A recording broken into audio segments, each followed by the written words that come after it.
ಮೊದಲನೇದಾಗಿ ಮಹಾವತಾರ್ ಬಾಬಾಜಿಯವರಿಗೆ ನನ್ನ ನಮನಗಳು. ಹಾಗೇನೆ ಎಲ್ಲರ ಗುರುಗಳು ಆಗಿರತಕ್ಕಂತಹ ಬ್ರಹ್ಮಶ್ರೀ ಡಾಕ್ಟರ್ ಸುಭಾಷ್ ಪತ್ರಿಜಿಯವರಿಗೆ ನನ್ನ ಪ್ರಣಾಮಗಳು. ಹಾಗೇನೆ ಈ ವೇದಿಕೆಯನ್ನ ಕಲ್ಪಿಸಿ ನಮಗೆ ಅವಕಾಶವನ್ನು ಮಾಡಿಕೊಟ್ಟಿರತಕ್ಕಂತಹ ಮಹಾವತಾರ್ ಸಂಸ್ಥೆಯ ಸಂಸ್ಥಾಪಕರು ಆಗಿರತಕ್ಕಂತಹ ಡಾಕ್ಟರ್ ರಂಗನಾಥ್ ಸರ್ ಹಾಗೂ ಅವರ ಸಿಬ್ಬಂದಿ ವರ್ಗದವರಿಗೆ ನಮನಗಳು. ಹಾಗೇನೆ ನನಗೆ ಜನ್ಮ ನೀಡಿದ ನನ್ನ ತಂದೆ ತಾಯಿಯರಿಗೆ ನಾನು ಪ್ರಣಾಮವನ್ನ ಹೇಳುತ್ತಾ ಈ ಕಾರ್ಯಕ್ರಮವನ್ನು ಇವತ್ತು ಪ್ರಾರಂಭ ಮಾಡೋಣ.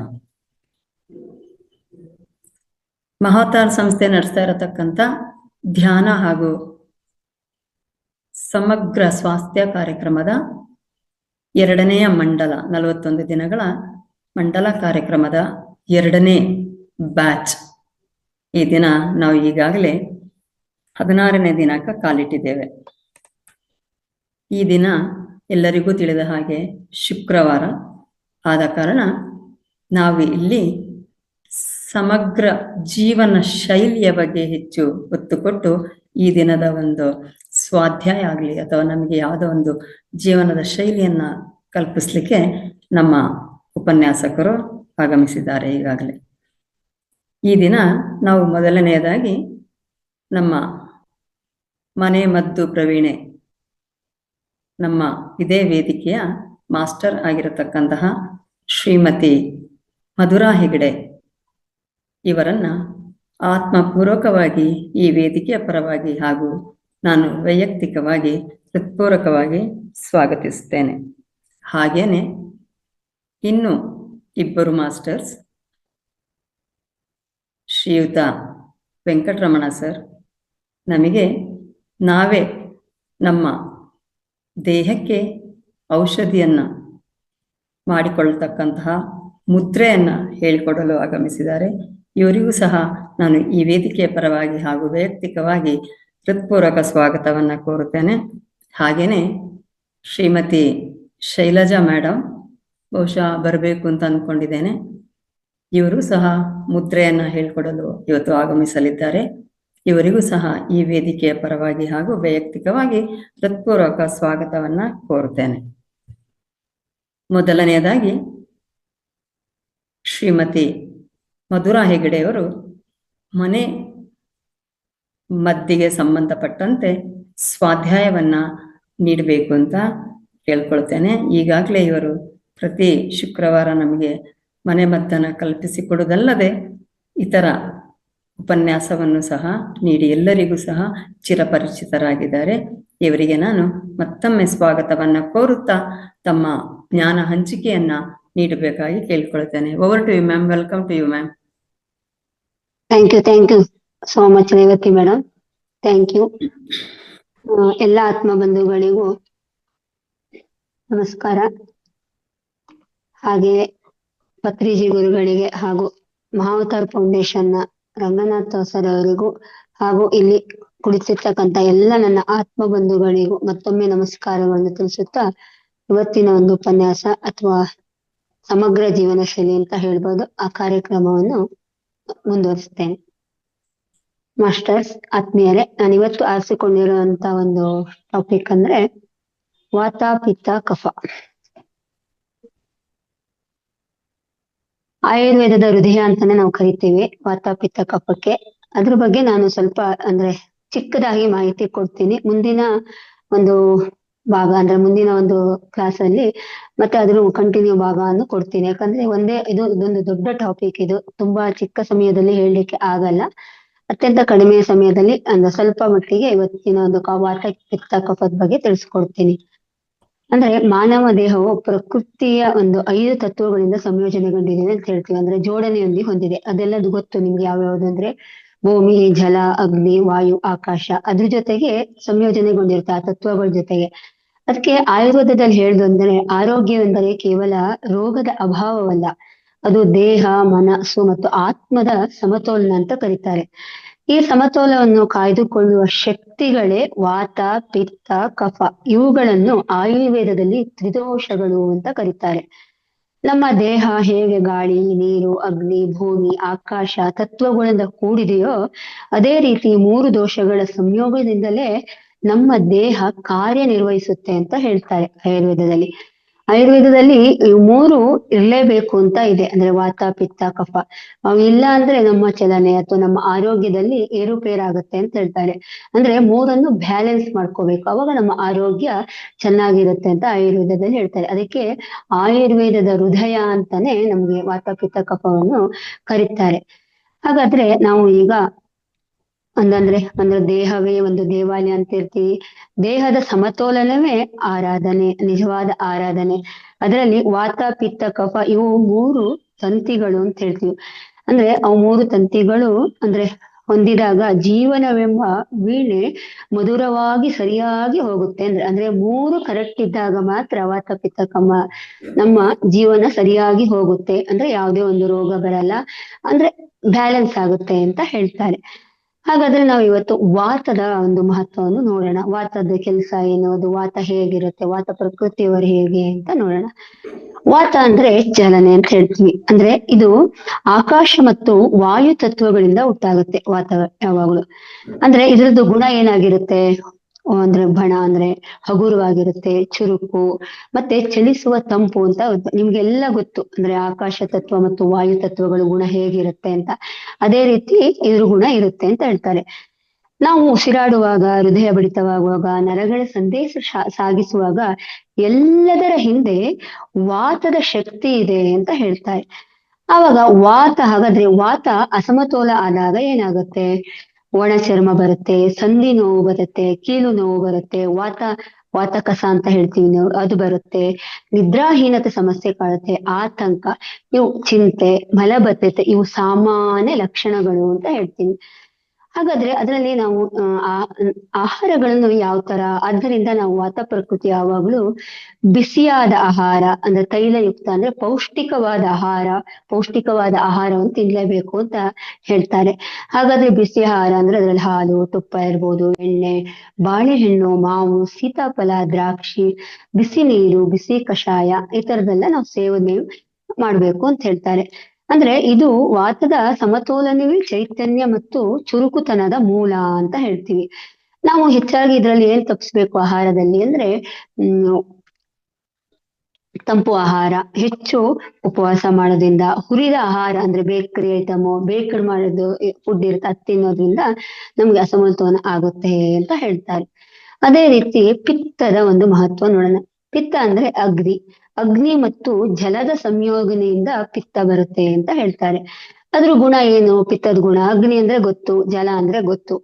ಅದ್ರ ಗುಣ ತೀಕ್ಷ್ಣ ಅಂದ್ರೆ ತೇಲೋದು, ಹರಿಯೋದು, ನೀರಂದ್ರೆ ಹರಿತಾ ಇರುತ್ತೆ, ತೇಲ್ತಾ ಇರುತ್ತೆ. ಜಲದ ಅಗ್ನಿ ಅಂದ್ರೆ ತೀಕ್ಷ್ಣ ಅಂದ್ರೆ ರೌದ್ರಾವತಾರ ಅಂತ ನಾವೇನ್ ಹೇಳ್ತೀವ ಆ ತರ. ಅಗ್ನಿ ಅಂದ್ರೆ ಗೊತ್ತು, ಬೆಂಕಿ ಒಂದು ಅವತಾರ ಆ ತರ. ಅಂದ್ರೆ ದೇಹದ ಉಷ್ಣತೆ ಜಾಸ್ತಿ ಆಗುತ್ತೆ ಅಂತ ಹೇಳ್ತಾರೆ ಪಿತ್ತ ಪ್ರಕೃತಿ ಇದ್ದರು. ಹಾಗಾದ್ರೆ ಅಂದ್ರೆ ನಾವು ತಿನ್ನುವ ಆಹಾರ ಅಂದ್ರೆ ಜೀರ್ಣವಾಗುವುದು, ಬುದ್ಧಿವಂತಿಕೆ, ಕಣ್ಣುಗಳು ನೋಡುವ ಶಕ್ತಿ ಇವೆಲ್ಲ ಪಿತ್ತದ ಕಾರ್ಯ. ಅಂದ್ರೆ ದೇಹದ ಉಷ್ಣತೆನೇ ಕೂಡ ಅಲ್ಲಿ ಜಾಸ್ತಿ ಇರುತ್ತೆ ಅಂತ ಹೇಳ್ತೀವಿ. ಆದ್ರೆ ಪಿತ್ತ ಹೆಚ್ಚಾದ್ರೆ ಏನಾಗುತ್ತೆ? ಹೊಟ್ಟೆ ಉರಿ ಬರುತ್ತೆ, ಚರ್ಮದ ಉರಿ, ಕೋಪ, ಅಸಹನೆ, ತಾಪ, ಅಜೀರ್ಣ, ಆಮ್ಲ ಪಿತ್ತ ಅಂತ ನಾವೇನ್ ಹೇಳ್ತೀವಿ ಅದು. ಮತ್ತೆ ಅದರಿಂದ ಪಿತ್ತ ಅತಿ ಹೆಚ್ಚಾದಾಗ ಕೂದಲು ಉರುವುದು, ಅಸಿಡಿಟಿ ಇದೆಲ್ಲ ಪಿತ್ತದ ಪ್ರಕೃತಿಯಿಂದ ಬರೋದು. ಅಂದ್ರೆ ಪಿತ್ತ ಪ್ರಕೃತಿಯವರು ಆದಷ್ಟು ಶಾಂತ ಮನೋಭಾವನೆಯನ್ನು ತಗೋಬೇಕು, ಬೆಳೆಸ್ಕೊಳ್ಬೇಕು ಅಂತ ಹೇಳ್ತಾರೆ. ಹಾಗಾದ್ರೆ ತಂಪಾದ ಆಹಾರ, ಹಾಲು, ಸಿಹಿ ಹಣ್ಣುಗಳು ಇವರಿಗೆ ಸ್ವಲ್ಪ ಸೂಕ್ತ. ಅಂದ್ರೆ ಪಿತ್ತ ಪ್ರಕೃತಿಯವರು, ಹೀಟ್ ಇದ್ದವರಿಗೆ ಆಗಲ್ಲ ಅಂತ ಹೇಳ್ತಾರೆ. ಪಿತ್ತ ಸಮತೋಲನಿದ್ದರೆ ವ್ಯಕ್ತಿಯೊಳಗೆ ಜ್ಞಾನ ಮತ್ತೆ ತೇಜಸ್ಸು, ಉತ್ಸಾಹ ಜಾಸ್ತಿ ಇರುತ್ತೆ ಅಂತ ಹೇಳ್ತಾರೆ. ಇವರು ಆದಷ್ಟು ಮೃದುವಾದ ಆಹಾರವನ್ನು ತಗೊಳ್ಬೇಕು. ಅಂದ್ರೆ ಮೊಸರು ಇರ್ಬೋದು, ತಂಪಾದ ಆಹಾರ, ಹಾಲಿರ್ಬೋದು, ಅದೇ ರೀತಿ ಕಡದಿರೋ ಮಜ್ಜಿಗೆ ಅಂದ್ರೆ ಬಟರ್ ಮಿಲ್ಕ್ ಅಂತ ಹೇಳ್ತೀವಿ, ಅದೆಲ್ಲ ಉತ್ತಮ ಅಂತ ಹೇಳ್ತೀವಿ. ಅದೇ ರೀತಿ ಕಫದ ಪ್ರಕೃತಿಯವರು, ಅದೇನು ಕಫ ಅಂದರೆ ಸ್ಥಿರತೆ ಅಂತ ಹೇಳ್ತೀವಿ. ಅಂದ್ರೆ ಇದು ಭೂಮಿ ಮತ್ತು ಜಲತತ್ವಗಳಿಂದ ನಿರ್ಮಿತವಾಗಿದೆ ಕಫ ಪ್ರಕೃತಿಯವರು. ಅಂದ್ರೆ ಇದ್ರ ಗುಣ ಹೇಗಿರುತ್ತೆ? ಭಾರಿ ಸ್ಥಿರತೆ, ಮೃದುವಾಗಿರುತ್ತೆ. ನಿಮ್ಗೆ ಭೂಮಿ ಗುಣ ಗೊತ್ತು, ಜಲ ಗುಣ ಗೊತ್ತು. ಅಂದ್ರೆ ನಾವ್ ಇದೆಲ್ಲ ಈ ಪಂಚ ತತ್ವಗಳಲ್ಲಿ ಈಗಾಗಲೇ ತಿಳ್ಕೊಂಡಿದ್ವಿ ಅದ್ರ ಗುಣಗಳೆಲ್ಲ ಏನು ಅಂತ. ಆ ಗುಣಗಳು ಈ ಕಫದ ಪ್ರಕೃತಿಯಲ್ಲಿ ಇರುತ್ತದೆ ಅಂತ ಹೇಳ್ತೀವಿ. ಹಾಗಾದ್ರೆ ಇದು ಅದು ಹೇಗೆ ಕಾರ್ಯ ಇರುತ್ತೆ? ನಮ್ಮ ದೇಹದನ್ನ ಗಟ್ಟಿತನಗೊಳಿಸುತ್ತೆ. ಎಲುಬುಗಳು ಮತ್ತೆ ಸ್ನಾಯು, ದೇಹದ ತೇವ ಇವೆಲ್ಲವೂ ಕಫದಿಂದಲೇ ಉತ್ಪಾದನೆ ಆಗೋದು ಅಂತ ಹೇಳ್ತೀವಿ. ಹಾಗಾದ್ರೆ ಕಫ ಹೆಚ್ಚಾದ್ರೆ ಏನಾಗುತ್ತೆ? ಆಲಸ್ಯ ಬರುತ್ತೆ, ನಿದ್ರೆ ಹೆಚ್ಚಾಗುತ್ತೆ, ದೇಹದಲ್ಲಿ ಕೊಬ್ಬು ಜಾಸ್ತಿ ಆಗುತ್ತೆ, ಆಮೇಲೆ ಕೊಬ್ಬು ತುಂಬಿಕೊಂಡಿರೋದು, ಅಲರ್ಜಿಗಳು ಬರುತ್ತೆ, ದಪ್ಪವಾಗೋದು, ಆಮೇಲೆ ಆಲಸ್ಯದಿಂದನೇ ದಪ್ಪ ಅಲ್ವಾ ಆಗ್ತಾ ಇರುತ್ತೆ, ಜ್ವರಗಳು ಬರ್ತಾ ಇರುತ್ತೆ ಅಂತ ಹೇಳ್ತಾರೆ.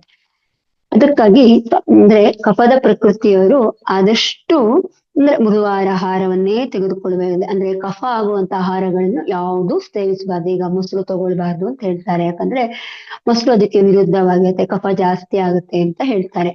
ಅದಕ್ಕೋಸ್ಕರ ಅಂದ್ರೆ ಬೊಜ್ಜು ಕಡಿಮೆ ಇರುವಂತ ಆಹಾರವನ್ನು ನಾವು ಸೇವಿಸಬೇಕಾಗುತ್ತೆ, ಅಂದ್ರೆ ಆಗದೆ ಅಂತ ಆಹಾರವನ್ನು ಸೇವಿಸ್ಬೇಕಾಗುತ್ತೆ ಅಂತ ಹೇಳ್ತಾ ಇರ್ತಾರೆ. ಈ ಅಂದ್ರೆ ಹಸಿ ಮಸಾಲೆಗಳನ್ನ ತಿನ್ಬೇಕು, ಬಿಸಿ ನೀರ್ ಕುಡಿಬೇಕು. ಇವರೆಲ್ಲ ಅಂದ್ರೆ ಕಫ ನೀರಾಗಲಿಕ್ಕೆ ನಾವು ಬಿಸಿ ನೀರ್ ಕುಡಿದಾಗ ಕಫ ನೀರಾಗುತ್ತೆ. ಅವರು ವ್ಯಾಯಾಮ ಮಾಡ್ಬೇಕು. ಹಸಿರು ಅಂದ್ರೆ ಮಸಾಲೆಗಳನ್ನು ಹೆಚ್ಚಾಗಿ ತಿನ್ಬೇಕು. ಅಂದ್ರೆ ಮಸಾಲೆ ಪದಾರ್ಥ ಅಂದ್ರೆ ನಿಮ್ಗೆ ಆಲ್ರೆಡಿ ಗೊತ್ತಿದೆ ಅಲ್ವಾ? ಲವಂಗ ಇರ್ಬೋದು, ಶುಂಠಿ ಇರ್ಬೋದು, ದಾಲ್ಚಿನ್ನಿ ಇರ್ಬೋದು, ಬೆಳ್ಳುಳ್ಳಿ ಇರ್ಬೋದು, ಈ ತರ ಅಂದ್ರೆ ಅಡಿಗೆ ಮನೆಯಲ್ಲಿ ಸಿಗುವಂತ ಮಸಾಲೆ ಪದಾರ್ಥಗಳೇನಿರ್ತ ಅದೆಲ್ಲ ಕಫ ಪ್ರಕೃತಿಯವ್ರು ತೆಗೆದುಕೊಂಡ್ರೆ ಏನ್ ಕಫ ಆಗಿರುತ್ತೋ ಅದು ಕ್ಲಿಯರ್ ಆಗತ್ತೆ ಅಂತ. ಕಫ ಪ್ರಕೃತಿ ಆ ತರ ಆಹಾರಗಳು ಅಂದ್ರೆ ಚೆನ್ನಾಗಿ ಒಗ್ಗುತ್ತೆ ಅಂತ ಹೇಳ್ತಾರೆ.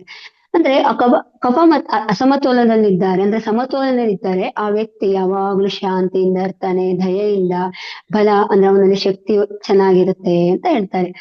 ಒಂದೊಂದ್ಸರಿ ಏನಾಗುತ್ತೆ ಅಂದ್ರೆ ಇದು ಅಂದ್ರೆ ಮೂರು ನಮ್ಮ ದೇಹಕ್ಕೆ ವಾತ ಪಿತ್ತ ಕಫ ಮೂರು ಆಯುರ್ವೇದದಲ್ಲಿ ಬೇಕೇ ಬೇಕು. ಒಂದಿಲ್ಲ ಅಂದ್ರೆ ಒಂದಂದ್ರೆ ಎರಡಿದ್ದು ಒಬ್ಬೊಬ್ರಿಗೆ ಒಂದೊಂದ್ಸತಿ ವಾತ ಇರುತ್ತೆ, ಕಫ ಇರುತ್ತೆ, ಒಬ್ಬೊಬ್ರಿಗೆ ಪಿತ್ತ ಇರುತ್ತೆ, ಅಂದ್ರೆ ವಾತ ಇರುತ್ತೆ, ಹೀಗೆ ಜೋಡಣೆ ಆಗಿ ಇರುತ್ತೆ. ಯಾವ್ದಾದ್ರು ಎರಡಿರುತ್ತೆ, ಒಂದಿರಲ್ಲ. ಅದೆಲ್ಲವನ್ನೂ ಕೂಡ ನಾವು ಬ್ಯಾಲೆನ್ಸ್ ಮಾಡ್ಕೊಳ್ಬೇಕಾಗುತ್ತೆ. ಬಹುತೇಕ ಜನರಲ್ಲಿ ಶುದ್ಧ ವಾತ, ಶುದ್ಧ ಪಿತ್ತ, ಶುದ್ಧ ಕಫ ಅಲ್ಲ, ಅವರಲ್ಲಿ ಎರಡೂ ದೋಷಗಳು ಮಿಶ್ರವಾಗಿ ಇರುತ್ತೆ ಅಂತ ಹೇಳ್ತಾರೆ. ಅಂದ್ರೆ ವಾತ ಪಿತ್ತ ಇದ್ದವ್ರು ಹೇಗಿರ್ತಾರೆ? ತುಂಬಾ ಚುರುಕಾಗಿರೋರು, ಬುದ್ಧಿವಂತರಾಗಿರ್ತಾರೆ, ಅಂದ್ರೆ ದಣಿವು ಅವರಿಗೆ ಬೇಗ ಆಗುತ್ತೆ ಅಂತ ಹೇಳ್ತಾರೆ. ಅದೇ ಮತ್ತೆ ಪಿತ್ತ ಮತ್ತು ಕಫ ಅವರಿದ್ದರು ಬಲಿಷ್ಠವಾಗಿರ್ತಾರೆ, ನಾಯಕತ್ವ ಗುಣವಿರುತ್ತೆ ಅವರಲ್ಲಿ. ಕೋಪ ಮತ್ತು ಆಲಸ್ಯ ಮಿಶ್ರ ಪ್ರಮಾಣದಲ್ಲಿ ಇರುತ್ತೆ ಅಂತ ಹೇಳ್ತಾರೆ. ವಾತ ಮತ್ತು ಕಫ ಎರಡು ಮಿಕ್ಸ್ ಅಂದ್ರೆ ಎರಡು ಇದ್ದವ್ರು ಹೇಗಿರ್ತಾರೆ ಅಂದ್ರೆ ಶಾಂತ ಸ್ವಭಾವದವರಾಗಿರ್ತಾರೆ. ಆದ್ರೆ ಅವರಲ್ಲಿ ಎನರ್ಜಿ ಅನ್ನೋದು ತುಂಬಾ ಕಡಿಮೆ ಇರುತ್ತೆ, ಬೇಗ ಸುಸ್ತಾಗ್ಬಿಡ್ತಾರೆ, ಯಾವುದೇ ಕೆಲಸ ಮಾಡಿರೋ ಏನು ಆಗ್ತಾ ಇರಲ್ಲ, ಆ ತರ ಗುಣ ಇರುತ್ತೆ. ಅಂದ್ರೆ ಒಂದು ಸರಿಯಾಗಿಲ್ಲ ಅಂದ್ರೂ ನಮ್ಮ ದೇಹ ಕಾರ್ಯವನ್ನು ಚೆನ್ನಾಗಿ ಮಾಡ್ಕೊಳ್ಳಲ್ಲ, ಅಂದ್ರೆ ರೋಗಗಳು ಬರುತ್ತೆ ಅಂತ ಹೇಳ್ತಾರೆ. ಅದಕ್ಕೆ ವಾತ ಪಿತ್ತ ಕಫ ಮೂರು ಕರೆಕ್ಟ್ ಆಗಿ ಇರ್ಬೇಕು. ಅದೇನಾಗುತ್ತೆ, ಒಂದೊಂದು ವ್ಯಕ್ತಿಯಲ್ಲಿ ವಾತ ಪಿತ್ತ ಇರುತ್ತೆ ಅಥವಾ ಪಿತ್ತವಾತ, ಅವ್ರು ಏನ್ ಮಾಡ್ಬೇಕು, ಅದನ್ನ ಸರಿಯಾದ ಪ್ರಮಾಣದಲ್ಲಿ ಮೂರನ್ನು ಬ್ಯಾಲೆನ್ಸ್ ಮಾಡ್ಕೋಬೇಕು ಅಂತ ಹೇಳ್ತಾರೆ. ಅಂದ್ರೆ ವಾತ ಅಂದ್ರೆ ಚಲನೆಯ ಶಕ್ತಿ ಅಂತ ಹೇಳ್ತೀವಿ, ಪಿತ್ತ ಅಂದ್ರೆ ರೂಪಾಂತರ ಶಕ್ತಿ, ಆಗ ಕಫ ಅಂದ್ರೆ ಸ್ಥಿರತೆ ಮತ್ತು ಪೋಷಣೆಯ ಶಕ್ತಿ ಅಂತ ಹೇಳ್ತೀವಿ. ಇವುಗಳ ಸಮತೋಲನವೇ ಆರೋಗ್ಯ, ಅಸಮತೋಲನವಿದ್ರೆ ರೋಗ ಅಂತ ಹೇಳ್ತೇವೆ ಆಯುರ್ವೇದದಲ್ಲಿ. ವಾತ ಹೆಚ್ಚಾದವರಿಗೆ ನಾವು ಬಿಸಿ ಇರುವಂತ ಪದಾರ್ಥಗಳು, ಎಣ್ಣೆಯುಕ್ತ ಅಂದ್ರೆ ಪೌಷ್ಟಿಕ ಎಣ್ಣೆ, ಅಂದ್ರೆ ಈ ಎಲ್ಲಾ ತರದ ಎಣ್ಣೆ ಇಲ್ಲ, ಎಣ್ಣೆಯುಕ್ತ ಅಂದ್ರೆ ಈಗ ಸ್ವಲ್ಪ ಬಾದಾಮಿ ಆ ತರ ಹಣ್ಣುಗಳು ತಗೊಳ್ಳೋದು, ಇಲ್ಲ ಅಂದ್ರೆ ಹಾಲು ಕುಡಿಯೋದು, ಆಮೇಲೆ ತುಪ್ಪ ತಿನ್ನೋದು, ಬೆಣ್ಣೆ ಮೊಸರು ಈ ತರಗಳನ್ನ ನಾವು ಅಳವಡಿಸ್ಕೊಂಡು ಎಣ್ಣೆಯುಕ್ತ ಆ ತರ ತಗೋಬೇಕು. ಅದ್ರಲ್ಲಿ ಎಣ್ಣೆಯುಕ್ತ ಅಂಶ ಇರುತ್ತಲ್ಲ ಆ ತರ ತಗೋಬೇಕು ಅಂತ ಹೇಳ್ತಾರೆ. ಪಿತ್ತ ಹೆಚ್ಚಾದವರು ಅಂದ್ರೆ ಪಿತ್ತ ಅಂದ್ರೆ ಅಗ್ನಿಯಿಂದ ಅಲ್ವಾ, ತಂಪು ಮತ್ತು ಸಿಹಿ ಆಹಾರ ತಗೋಬೇಕು ಅಂತ ಹೇಳ್ತಾರೆ ಹೆಚ್ಚಾಗಿ. ಕಫ ಹೆಚ್ಚಾದವರಿಗೆ ಹಗೂರ ಮತ್ತು ಖಾರ, ಅಂದ್ರೆ ಕಫದಿಂದ ಅಂದ್ರೆ ಹಗೂರ ಇರೋ ವಸ್ತು, ಅಂದ್ರೆ ಮೃದುವಾಗಿರ್ಬೇಕು. ಅಂದ್ರೆ ಯಾವುದು ಅಂದ್ರೆ ಖಾರ ವಸ್ತು. ಖಾರ ಅಂದ್ರೆ ನಿಮ್ಗೆ ಮಸಾಲೆ ಐಟಮ್ ಅಂತ ನಾವ್ ಏನ್ ಹೇಳ್ತೀವ ಬಳಸ್ತೀವಲ್ಲ ದಿನನಿತ್ಯದ ಅಡಿಗೆಯಲ್ಲಿ, ಆ ರೀತಿ ಆಹಾರ. ಅಂದ್ರೆ ಖಾರ ಅಂದ್ರೆ ಈಗ ಹಸಿಮೆಣಸಿನ್ಕಾಯಿ ತಗೊಳ್ಳೋದು ಆ ತರ ಅಲ್ಲ, ಮಸಾಲೆ ಪದಾರ್ಥಗಳು ಅಡಿಗೆ ಮನೆಯಲ್ಲಿರುವಂತಹ ಶುಂಠಿ ಆಗಿರ್ಬೋದು, ಬೆಳ್ಳುಳ್ಳಿ, ಲವಂಗ, ಚಕ್ಕೆ, ಪ್ರತಿಯೊಂದು ನಮ್ಮ ದೇಹಕ್ಕೆ ಕಾರ್ಯನಿರ್ವಹಿಸುತ್ತೆ ಅಂತ ಹೇಳ್ತೀವಿ. ಅದೇ ರೀತಿ ವಾತ ಪ್ರಕೃತಿಯವರು ಬಿಸಿ ಸ್ನೇಹ ಅಂದ್ರೆ ನಿಯಮಿತವಾದ ಜೀವನವನ್ನು ಪಾಲಿಸಬೇಕು, ಸ್ನೇಹಮಯ ಜೀವನ ಅಂತ ಹೇಳ್ತಾರೆ. ಪಿತ್ತ ಪ್ರಕೃತಿಯವರು ತಂಪಾದ ಆಹಾರ ಸೇವನೆ, ಶಾಂತಿಯನ್ನ ಅಭ್ಯಾಸ ಮಾಡ್ಬೇಕು ಅಂತ ಹೇಳ್ತಾರೆ. ಯಾವಾಗ್ಲೂ ಕೋಪದಿಂದ ಮಾಡ್ಕೋಬಾರ್ದು, ಶಾಂತವಾಗಿರ್ಬೇಕು ಅಂತ ಹೇಳ್ತಾರೆ.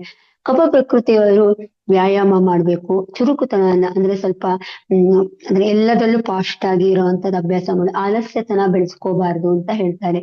ಅಂದ್ರೆ ಹೆಚ್ಚಾಗಿ ಹಸಿ ಮಸಾಲೆಗಳನ್ನೆಲ್ಲ ಅಳವಡಿಸ್ಕೋಬೇಕು ನಮ್ ದೇಹಕ್ಕೆ ಅಂತ ಹೇಳ್ತಾರೆ. ಹಾಗಾದ್ರೆ ಇದು ಸ್ನೇಹಿತರೆ, ನೀವೀಗ ಅಂದ್ರೆ ಚಿಕ್ಕದಾಗಿ ನಾನು ತಿಳಿಸ್ಕೊಟ್ಟಿದ್ದೀನಿ. ಇದೊಂದು ಮುಂದುವರಿದ ಭಾಗವಾಗಿ ಇನ್ನು ಹೆಚ್ಚಿನ ಪ್ರಮಾಣದಲ್ಲಿ ಹೇಳ್ಬೇಕಾಗತ್ತೆ. ಇದೊಂದು ದೊಡ್ಡ ಸಬ್ಜೆಕ್ಟ್. ಅದಕ್ಕೋಸ್ಕರ ಆತ್ಮೀಯರೇ, ವಾತ ಪಿತ್ತ ಕಫ ಇದು ಕೇವಲ ಆಯುರ್ವೇದದ ಶಬ್ದಗಳಲ್ಲ ಅಂತ ಹೇಳ್ತಾರೆ. ಇವು ನಮ್ಮ ಜೀವನದ ಆಧಾರ ಸ್ತಂಭಗಳು ಅಂತ ನಾವು ಹೇಳ್ತೀವಿ. ವಾತವಿಲ್ಲದೆ ಚಲನೆ ಇಲ್ಲ, ಪಿತ್ತವಿಲ್ಲದೆ ಜ್ಞಾನ ಮತ್ತು ಜೀರ್ಣವಿಲ್ಲ, ಕಫವಿಲ್ಲದೆ ಸ್ಥೈರ್ಯ ಮತ್ತು ಬಲವಿಲ್ಲ ಅಂತ ಹೇಳ್ತಾ ಇದ್ದೆ.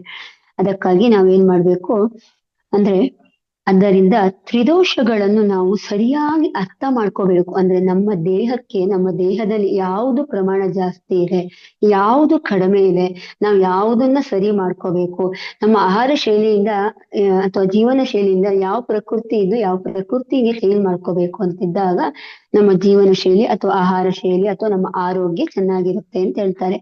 ನಮ್ಮ ದೇಹ ಪ್ರಕೃತಿಗೆ ಅನುಗುಣವಾಗಿ ಆಹಾರ ಜೀವನ ಶೈಲಿ ಅಳವಡಿಸಿಕೊಂಡರೆ ಆರೋಗ್ಯ ಮಾತ್ರವಲ್ಲ, ಮನಃಶಾಂತಿ ಮತ್ತು ಆತ್ಮ ಸಮಾಧಾನವೂ ಕೂಡ ಸಿಗುತ್ತೆ ಅಂತ ಹೇಳ್ತಾರೆ. ಅದಕ್ಕೋಸ್ಕರ ನಾವು ನಮಗೆ ತಕ್ಕ ಆಹಾರ, ಜೀವನ ಶೈಲಿ, ಮನೋಭಾವನೆ ಅಂದ್ರೆ ಅದು ಮುಖ್ಯವಾಗಿರುತ್ತೆ. ಮನಸ್ಸಿನ ಭಾವನೆ ಕೂಡ ಇದಕ್ಕೆ ತುಂಬಾ ಮುಖ್ಯ ಅಂತ. ಆಹಾರ ಮತ್ತು ಜೀವನ ಶೈಲಿ ಒಂದೇ ಅಲ್ಲ, ಅದನ್ನು ಕೂಡ ನಾವು ಕೋಪ ಮಾಡ್ಕೊಳ್ಳೋದು, ಇದೆಲ್ಲ ಅಂದ್ರೆ ಸಿಟ್ಟು ಮಾಡ್ಕೊಳ್ಳೋದು, ಅಸೂಯೆ ಪಡೋದು ಕೂಡ ನಮ್ಮ ಮನಸ್ಸಿನ ಮೇಲೆ ಪರಿಣಾಮ ಬೀರುತ್ತೆ. ಅದನ್ನು ಕೂಡ ನಾವು ನಿರಂತರವಾಗಿ ಅಂದ್ರೆ ಕಳ್ಕೊಳ್ತಾ ಬರ್ಬೇಕಾಗತ್ತೆ. ಅಂದ್ರೆ ಸಹನೆಯಿಂದ ಇರೋದು, ಎಲ್ಲರ ಜೊತೆಗೆ ಬೆರೆಯೋದು, ಎಲ್ಲರನ್ನು ಪ್ರೀತಿಯಿಂದ ಕಾಣೋದು, ಇದರಿಂದಲೂ ಕೂಡ ನಮ್ಮ ವಾತ ಪಿತ್ತ ಕಫವನ್ನು ಕೂಡ ನಾವು ಬ್ಯಾಲೆನ್ಸ್ ಮಾಡ್ಕೋಬಹುದು. ಆಗ ಮಾತ್ರ ನಮ್ಮ ದೇಹ, ಮನಸ್ಸು, ಆತ್ಮ ಮೂರು ಸಮತೋಲನದಲ್ಲಿರುತ್ತೆ ಅಂತ ಹೇಳ್ತಾರೆ. ಅದಕ್ಕಾಗಿ ಮಾಸ್ಟರ್ಸ್, ಆಹಾರವೇ ಔಷಧ, ಜೀವನವೇ ಚಿಕಿತ್ಸೆ ಎಂಬ ಆಯುರ್ವೇದದ ಸಂದೇಶವನ್ನು ನಾವೆಲ್ಲ ತಿಳ್ಕೊಳ್ಳೋಣ. ಯಾರಿಗೆ ಕಫ ಪ್ರಕೃತಿ ಇದೆಯೋ ಅವರು ಯಾವುದನ್ನ ಜಾಸ್ತಿ ಇದೆ ಅದನ್ನ ಕಡಿಮೆ ಮಾಡ್ಕೊಳ್ಳಿ, ಯಾವುದು ಕಡಿಮೆ ಇದೆ ಅದನ್ನ ಅಂದ್ರೆ ಜಾಸ್ತಿ ಮಾಡ್ಕೊಂಡು ಬ್ಯಾಲೆನ್ಸ್ ಮಾಡ್ಕೊಳ್ಳಿ. ಬ್ಯಾಲೆನ್ಸ್ ಮಾಡ್ಕೊಂಡಾಗ ನಮ್ಮ ಜೀವನ ಚೆನ್ನಾಗಿರುತ್ತೆ, ಸುಗಮವಾಗಿರುತ್ತೆ, ಆರೋಗ್ಯವಾಗಿರುತ್ತೆ ಅಂತ ಹೇಳಲಿಕ್ಕೆ ಇಷ್ಟಪಡ್ತೀನಿ. ಇದನ್ನ ಯಾವ ಅಂದ್ರೆ ಪ್ರಕೃತಿಯಲ್ಲಿದ್ದೀರಾ ಮತ್ತೆ ಯಾವ ಆಹಾರವನ್ನು ಸರಿಯಾಗಿ ತಗೋಬೇಕು, ಬೆಳಗ್ಗೆ ಮಧ್ಯಾಹ್ನ ರಾತ್ರಿ ಅನ್ನೋದನ್ನ ನಾನು ಮುಂದಿನ ಭಾಗದಲ್ಲಿ ತಿಳಿಸ್ಕೊಡ್ತೀನಿ. Thank you so much. ಇಲ್ಲಿಯ ತನಕ ಒಂದು ಅದ್ಭುತವಾದ ಅವಕಾಶವನ್ನು ಕೊಟ್ಟಂತಹ ನಮ್ಮ ರೇವತಿ ಮೇಡಮ್ ಅವರಿಗೆ ಹಾಗೂ ರಂಗನಾಥ್ ಸರ್ ಅವರಿಗೆ ಹಾಗೂ ಪತ್ರಿಗುಳಿಗಳಿಗೆ ಹಾಗೂ ಇಲ್ಲಿಯ ತನಕ ಕೇಳಿಸಿಕೊಳ್ಳುವಂತ ಎಲ್ಲ ಆತ್ಮ ಬಂಧುಗಳಿಗೆ ಮತ್ತೊಮ್ಮೆ ನಮಸ್ಕಾರಗಳನ್ನು ತಿಳಿಸುತ್ತಾ, ಎಲ್ಲರಿಗೂ ಮತ್ತೊಮ್ಮೆ ನಮಸ್ಕಾರವನ್ನು ತಿಳಿಸುತ್ತಾ ಇಲ್ಲಿಯ ಇವತ್ತಿನ ಒಂದು ಉಪನ್ಯಾಸವನ್ನು ಸಂಪನ್ನಗೊಳಿಸ್ತಾ ಇದ್ದೇನೆ. Thank you so much. Thank you very much ma'am. ತುಂಬಾ ಧನ್ಯವಾದಗಳು. ಬಹಳ ಅದ್ಭುತವಾದ ಅಂಶವನ್ನ ಗಮನಕ್ಕೆ ತಂದ್ರಿ. ಯಾಕಂತಂದ್ರೆ ಈ ವಾತ ಪಿತ್ತ ಕಫ ಅಂತ ಹೇಳಿದ್ರೆ ಅಯ್ಯೋ ನನಗೆ ಕಫ, ಅಯ್ಯೋ ನನಗೆ ಪಿತ್ತ ಅಂತ ಹೇಳುವುದೇ ಕೇಳ್ತಾ ಇದ್ವಿ. ಬಟ್ ಇದು ಈ ಮೂರು ಸಹ ನಮ್ಮ ಒಂದು ಜೀವನದಲ್ಲಿ ನಮ್ಮ ಶರೀರದ ಪ್ರಮುಖ ಸ್ತಂಭಗಳು, ಕಂಬಗಳು ಅಂತ ಹೇಳತಕ್ಕಂತಹ ಮಾತನ್ನ ಬಹಳ ಅದ್ಭುತವಾಗಿ ತಿಳಿಸ್ಕೊಟ್ಟಿದ್ದೀರಾ. ಧನ್ಯವಾದಗಳು ಮಾಸ್ಟರ್ಸ್. ನಾವು ಪ್ರಶ್ನೆಯನ್ನ ನಮ್ಮ ಮೂರು ಉಪನ್ಯಾಸಕರು ಉಪನ್ಯಾಸ ನೀಡಿದ ನಂತರ ತಗೊಳ್ಳೋಣ. ಆದ ಕಾರಣ ಶೈಲಜಾ ಮೇಡಮ್ ಬಂದಿದ್ರೆ ಹ್ಯಾಂಡ್ ರೈಸ್ ಮಾಡಿ. ಶೈಲಜಾ ಮೇಡಮ್, ಶೈಲಜಾ ಮ್ಯಾಮ್ ಬಂದೆ. Shailaja M. Okay okay okay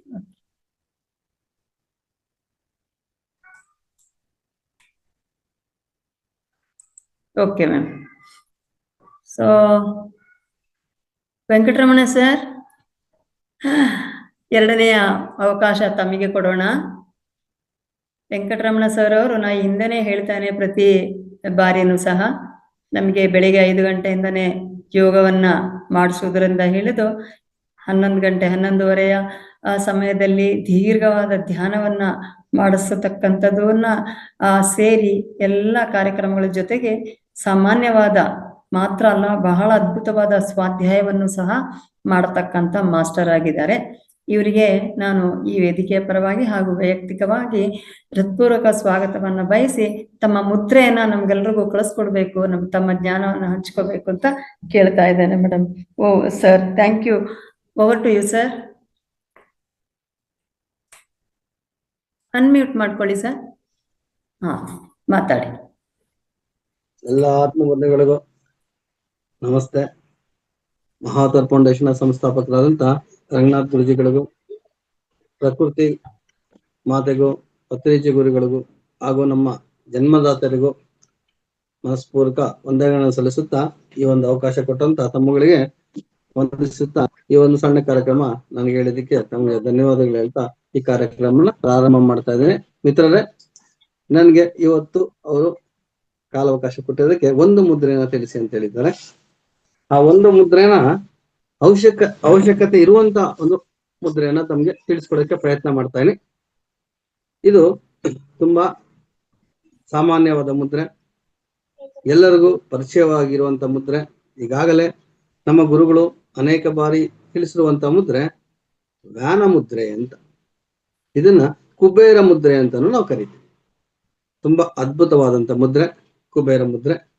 ಈಗಾಗ್ಲೇ ಯಾರನ್ನ ಪರಿಚಯ ಇದ್ರೆ ಈ ಮುದ್ರೆ ಬಗ್ಗೆ ಯಾರನ್ನ ತೋರಿಸಿದ್ರೆ ಒಳ್ಳೇದು ಅಂತ, ಕೈಯಲ್ಲಿ ಮುದ್ರೆ ತೋರಿಸಿದ್ರೆ ಒಳ್ಳೇದು ಅನ್ಕೊಂತೀನಿ. ಯಾರಿಗನ್ನ ಈ ಪರಿಚಯ ಮುದ್ರೆ ಬಗ್ಗೆ ಪರಿಚಯ ಇದೆ, ಕುಬೇರ ಮುದ್ರಾ ಸರಿ, ಕುಬೇರ ಮುದ್ರಾ ಯಾರಿಗನ್ನ ಪರಿಚಯ ಇದೆಯಾ? ಯಾರನ್ನ ತೋರಿಸ್ಬೋದಾ ಒಂದ್ಸಾರಿ? ಈಗ ಆಲ್ರೆಡಿ ನಾನು ನಮ್ಮ 11 ಗಂಟೆ ಬ್ಯಾಚ್ ಅಲ್ಲಿ ಈ ಮುದ್ರೆ ಬಗ್ಗೆ ಒಂದ್ಸರಿ ಹೇಳಿದೀನಿ.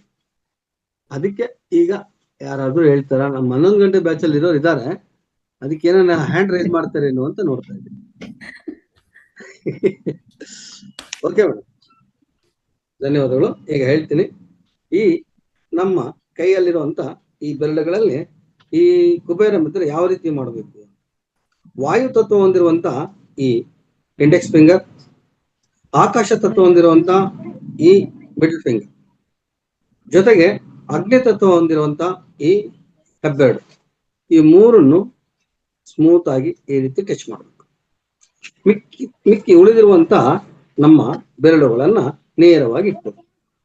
ಭಾರಿ ಸಿಂಪಲ್ ಆಗಿದೆ, ಇಷ್ಟೇ ಈ ಮುದ್ರೆ. ಈ ರೀತಿ ಮುದ್ರೆ ಇಟ್ಕೊಂಡು ನಾವು ಆಕಾಶಕ್ಕೆ ಕೈ ಮಾಡಿ ಧ್ಯಾನ ಮಾಡ್ಬೇಕಾಗತ್ತೆ. ಇದು ಮೇಲ್ಮುಖವಾಗಿ ಮಾಡಬೇಕು.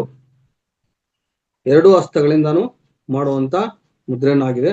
ಇಲ್ಲಿ ಈ 2 ಹಸ್ತದಲ್ಲಿ ಇನ್ನೊಂದು ಹಸ್ತವನ್ನು ಇನ್ನೊಂದು ರೀತಿ ಮಾಡೋದೊಂದು ಅವಕಾಶ ಇದೆ. ಇದನ್ನ ನಮ್ಮ ದೇಹಕ್ಕೆ ತುಂಬಾ ಶ್ರಮವಾದಾಗ, ಮಿತ್ರರೇ ಇಲ್ಲಿ ನಾನು ಹೇಳೋದನ್ನು ಸ್ವಲ್ಪ ಗಮನಿಸಿ, ನಮ್ಮ ದೇಹಕ್ಕೆ ಶ್ರಮವಾದಾಗ, ಮಾನಸಿಕ ನೆಮ್ಮದಿ ಇಲ್ಲದೆ ಚಿಂತೆಯಾದಾಗ ಈ ಕುಬೇರ ಮುದ್ರೆನ ಅಭ್ಯಾಸ ಮಾಡಿದ್ರೆ ಆಯಾಸ ಕಡಿಮೆ ಆಗುತ್ತೆ, ಮನಸ್ಸಿಗೆ ನೆಮ್ಮದಿನೂ ಸಿಗ್ತದೆ. ಈ ಮುದ್ರೆ ಮಾಡ್ಬೇಕಾದ್ರೆ ನಾವು ಯಾವುದೋ ರೀತಿಯಾದ ಒಂದು ಬೀಜಾಕ್ಷರನ ಜಪ ಮಾಡೋಂಗಿಲ್ಲ. ಕೇವಲ ಮುದ್ರೆನ ಈ ರೀತಿ ಇಟ್ಕೊಂಡು ಕೈ ಮೇಲ್ಮುಖ ಮಾಡಿ ನಮ್ಮ ತೊಡೆ ಮೇಲೆ ಇಟ್ಕೊಂಡು ಧ್ಯಾನ ಮಾಡಿದ್ರೆ ಸಾಕು, ಇದರ ಒಂದು ಫಲಿತ ನಮಗೆ ಸಿಗ್ತದೆ. ಈಗ ನಮ್ಗೆ ಸುಮಾರು ದಿನದ ನಿದ್ದೆ ಬರಲ್ಲ, ಏನಪ್ಪಾ ನೀವು ಮಾಡೋದು ಅಂದ್ರೆ ಆವಾಗ ಈ ಒಂದು ಮುದ್ರೆನ ನಾವು ಇಟ್ಕೊಂಡು ಕೂತ್ಕೊಂಡ್ರೆ ಅದು ನಿದ್ದೆನೂ ಬರ್ತದೆ. ಜೊತೆಗೆ ನಮ್ಮ ಮಾನಸಿಕವಾಗಿ ತೊಂದರೆ ಅನುಭವಿಸ್ತಾ ಇರ್ತೀವಿ, ನೆಮ್ಮದಿನೇ ಇರೋದಿಲ್ಲ, ಯಾವ್ದಾವುದೋ ಚಿಂತೆಗಳು ಏನೇನೋ ಯೋಚನೆಗಳು ಬರ್ತಾ ಇರ್ತದೆ. ಅಂತ ಟೈಮಲ್ಲಿ ಕೂಡ ಈ ಒಂದು ಮುದ್ರೆನ ನಾವು ಉಪಯೋಗಿಸ್ಕೊಂಡ್ರೆ ನಮ್ಗೆ ತುಂಬಾ ಅನುಕೂಲ ಆಗುತ್ತೆ. ಇದಕ್ಕೆ ಒಂದು ಗಾದೆ ಹೇಳ್ತಾರೆ, ಒಂದು ಗಾದೆ ಒಂದಿದೆ ಮಾತು, ನಿದ್ದೆ ಕೆಟ್ಟಯೋ ಬುದ್ಧಿ ಕೆಟ್ಟಯೋ ಅಂತ. ಅಂದ್ರೆ ನಿದ್ದೆ ಕೆಟ್ಟಾಗ ಬುದ್ಧಿನೂ ಕೆಡ್ತದೆ ಅಂತ. ಅದಕ್ಕೆ ಈ ಮುದ್ರೆ ಮಾಡೋದ್ರಿಂದ ನಿದ್ದೆನೂ ಬರ್ತದೆ, ಬುದ್ಧಿ ಕೆಟ್ಟೋಗಿರೋ ಬುದ್ಧಿನೂ ಸರೋಗುತ್ತೆ ಅಂತ ಒಂದು ಅದ್ಭುತವಾದಂತ ಮುದ್ರೆ. ಇದು ನಿವಾರಣೆ ಆಗ್ಬೇಕಾದ್ರೆ ಕನಿಷ್ಠ ಪಕ್ಷ ನಾವು 20 ರಿಂದ 25 ನಿಮಿಷ ಈ ಮುದ್ರೆನ ಮಾಡ್ಬೇಕು. ನೀವು ಯಾವ ಟೈಮಲ್ಲಿ ನಿಮ್ಗೆ ತೊಂದರೆ ಆಗ್ತದೆ ಅಂತ ಸಮಯದಲ್ಲಿ ಮಾಡಬಹುದು. ಇದಕ್ಕೆ ಯಾವುದೇ ರೀತಿಯಾದ ಸಮಯ ನಿಗದಿ ಮಾಡಿಲ್ಲ.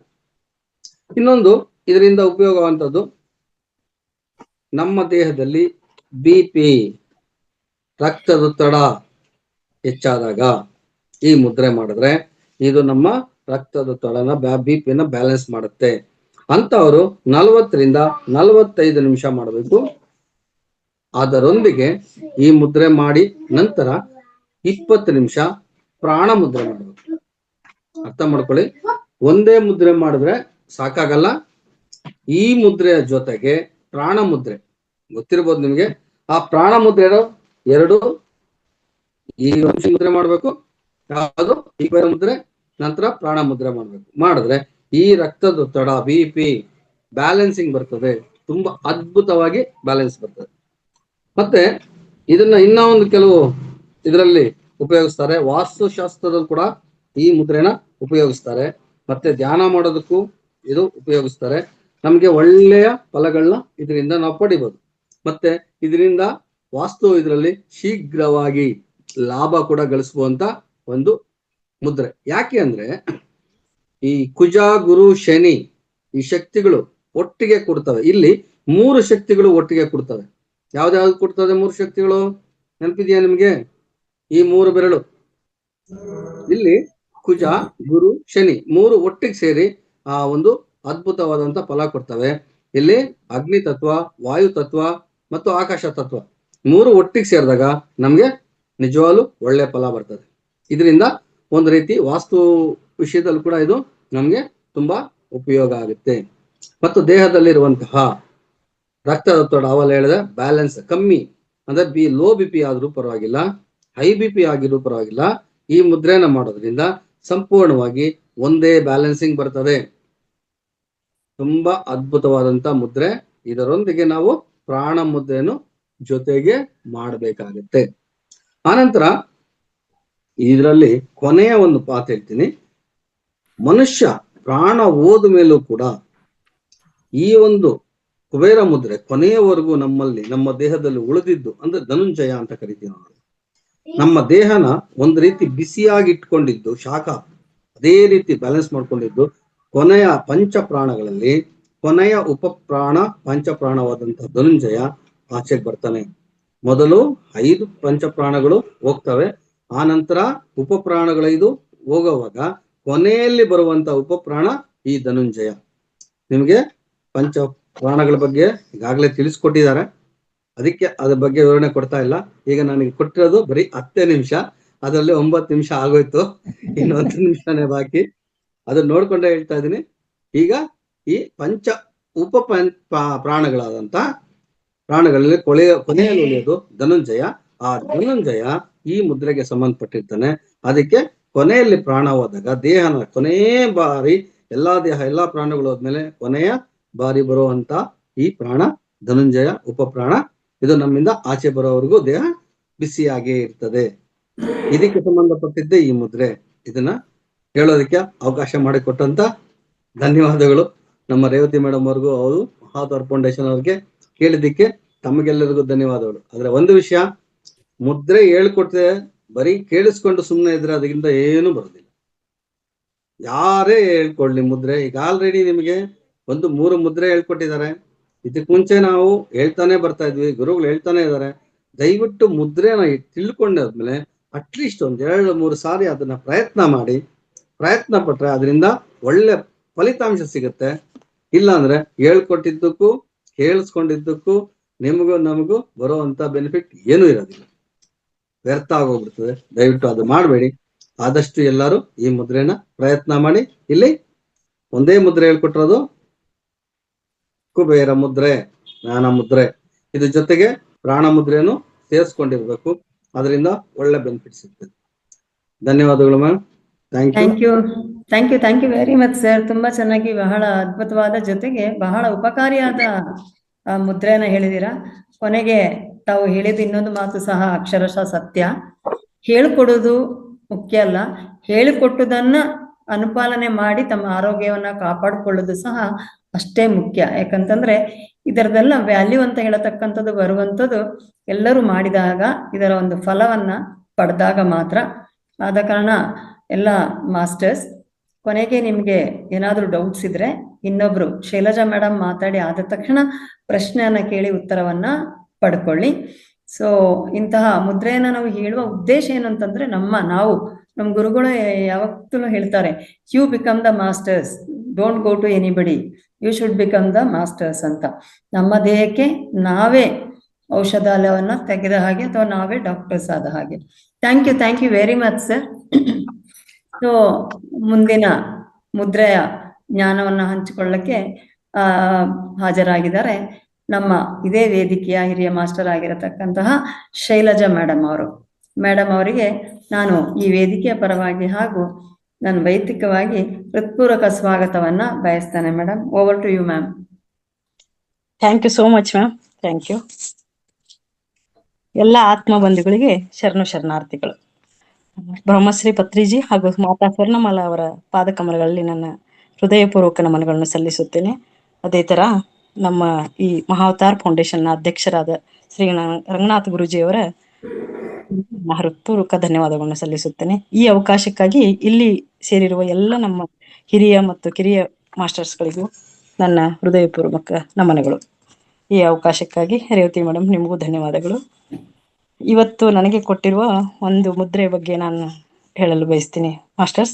ಇಲ್ಲಿ ವಾಯು ಮುದ್ರೆ, ಇಲ್ಲಿ ಇಂಗ್ಲಿಷಲ್ಲಿ ಹೇಳೋದಾದ್ರೆ ಇದು ಗ್ಯಾಸ್ಟ್ರಿಕ್ ಮುದ್ರಾ ಅಂತ ನಾವು ಹೇಳ್ತೀವಿ ಇದಕ್ಕೆ. ಇದನ್ನ ನಾನು ಫಸ್ಟ್ ಯಾವ ತರ ಅಂತ ತೋರಿಸ್ಬಿಡ್ತೀನಿ, ಆಮೇಲೆ ಅದರದ ಉಪಯೋಗವನ್ನು ಹೇಳ್ತೀನಿ.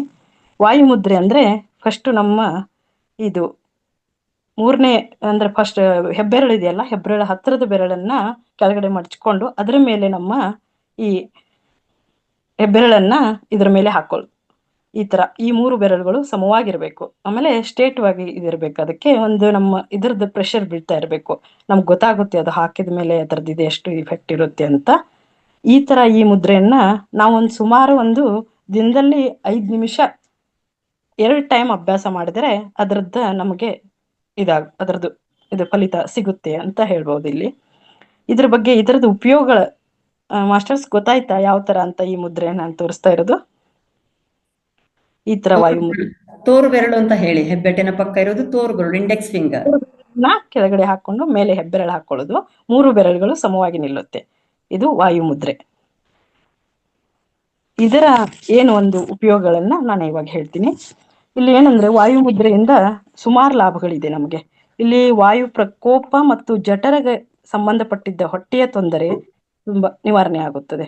ಹಾಗೆ ವಾಯು ಸಂಬಂಧಿ ಏನೇ ಗ್ಯಾಸ್ಟ್ರಿಕ್ ಪ್ರಾಬ್ಲಮ್ಸ್ ಇದ್ರೂ ಅದು ಸದಾ ಇದರಲ್ಲಿ ನಿವಾರಣೆ ಆಗುತ್ತೆ.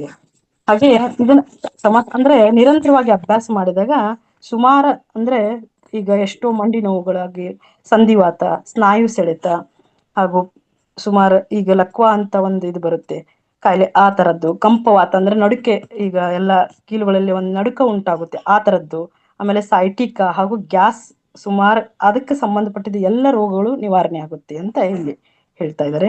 ಅದೇ ತರ ಕುತ್ತಿಗೆ ನೋವಾಗ್ಲಿ, ಬೆನ್ನು ನೋವುಗಳಲ್ಲಿರುವ ಅಲ್ಲಿಯೂ ಸುಮಾರು ನೋವುಗಳನ್ನ ಹೋಗ್ಬಿಟ್ಟು ಅಲ್ಲಿಯೂ ಲಾಭ ನಮಗೆ ಉಂಟಾಗುತ್ತದೆ. ಹಾಗೆ ರಕ್ತ ಪರಿಚಲನೆ ಸರಾಗವಾಗಿ ಆಗುತ್ತೆ, ಅಲ್ಲಿರುವ ದೋಷಗಳು ಕೂಡ ಇದರಿಂದ ನಿವಾರಣೆ ಆಗುತ್ತೆ ಅಂತ ಹೇಳ್ತಾರೆ. ಸುಮಾರು ಇದನ್ನ ಅಂದ್ರೆ ನಾವು ನಿರಂತರವಾಗಿ ಅಭ್ಯಾಸ ಮಾಡಿದ್ರೆ ಈ ತರದ್ದು ನಮಗೆ ಫಲ ಸಿಗುತ್ತೆ ಮಾಸ್ಟರ್ಸ್. ಹಾಗೆ ಇಲ್ಲಿ ವಾಯು ಮುದ್ರೆಗೆ ಸಂಬಂಧಪಟ್ಟಿದ್ದು ಇನ್ನೊಂದು ಅದಕ್ಕೆ ಇದಾಗಿರೋದು, ಇದು ಲಿಂಕ್ ಆಗಿರೋದು ಅಪಾನ ವಾಯು ಮುದ್ರೆ ಅಂತ. ಅದರದ್ದು ಒಂದು ನಾನು ತೋರಿಸ್ಕೊಡ್ತೀನಿ ಫಸ್ಟ್ ಯಾವ ತರ ಅಂತ. ಅಪಾನ ವಾಯು ಮುದ್ರೆ ನಮ್ಮ ಕಿರುಬೆರಳು ಮತ್ತೆ ಇದು ಈ ಬೆರಳು, ಇವೆರಡು ಬೆರಳುಗಳು ಸಮವಾಗಿ ನಿಲ್ಲಬೇಕು. ಮತ್ತೆ ಈ 3 ಬೆರಳುಗಳು ಈ ತರ ಅಂದ್ರೆ 3 ತುದಿಗಳನ್ನ ನಾವು ಇದನ್ನ ಅಂಟ್ಕೋಬೇಕು. ಈ ತರ ಇವೆರಡು ಸಮವಾಗಿರಬೇಕು ಅಪಾನ ವಾಯು ಮುದ್ರೆಯಲ್ಲಿ. ಇವೆರಡು ಸ್ಟೇಟ್, ಕಿರುಬೆರಳು ಮತ್ತೆ ಇದು ತೋರ್ಬೆರಳು ಎರಡು ಸ್ಟೇಟ್ವಾಗಿ ಸಮವಾಗಿ ನಿಲ್ಬೇಕು. ಮತ್ತೆ ಇವು 3 ನಾವು ಮೇನ್ ಮುಂದಿನ ಪಾಯಿಂಟ್ ಇರುತ್ತೆ ಅಲ್ವಾ, ಅದನ್ನ ಈ ತರ ಹಿಡ್ಕೊಂಡು ಟಚ್ ಆಗ್ಬೇಕು. 3 ಇವು 2 ಸಮವಾಗಿ ನಿಲ್ಬೇಕು. ಈ ತರ ಇದು ಅಪಾನ ವಾಯು ಅಂದ್ರೆ ಇದು ವಾಯು ಮುದ್ರೆಗೆ ಸಂಬಂಧಪಟ್ಟಿರೋ ಒಂದು ಮುದ್ರೆ ಇದೆ. ಹಾಗಾಗಿ ಇವೆರಡು ಒಟ್ಟಿಗೆ ಮಾಡಿದಾಗ ನಮ್ಗೆ ಹತ್ರದಿಂದ ಇನ್ನ ಇದು ಸಿಗುತ್ತೆ ಅಂತ ನಾನು ಹೇಳ್ತೀನಿ.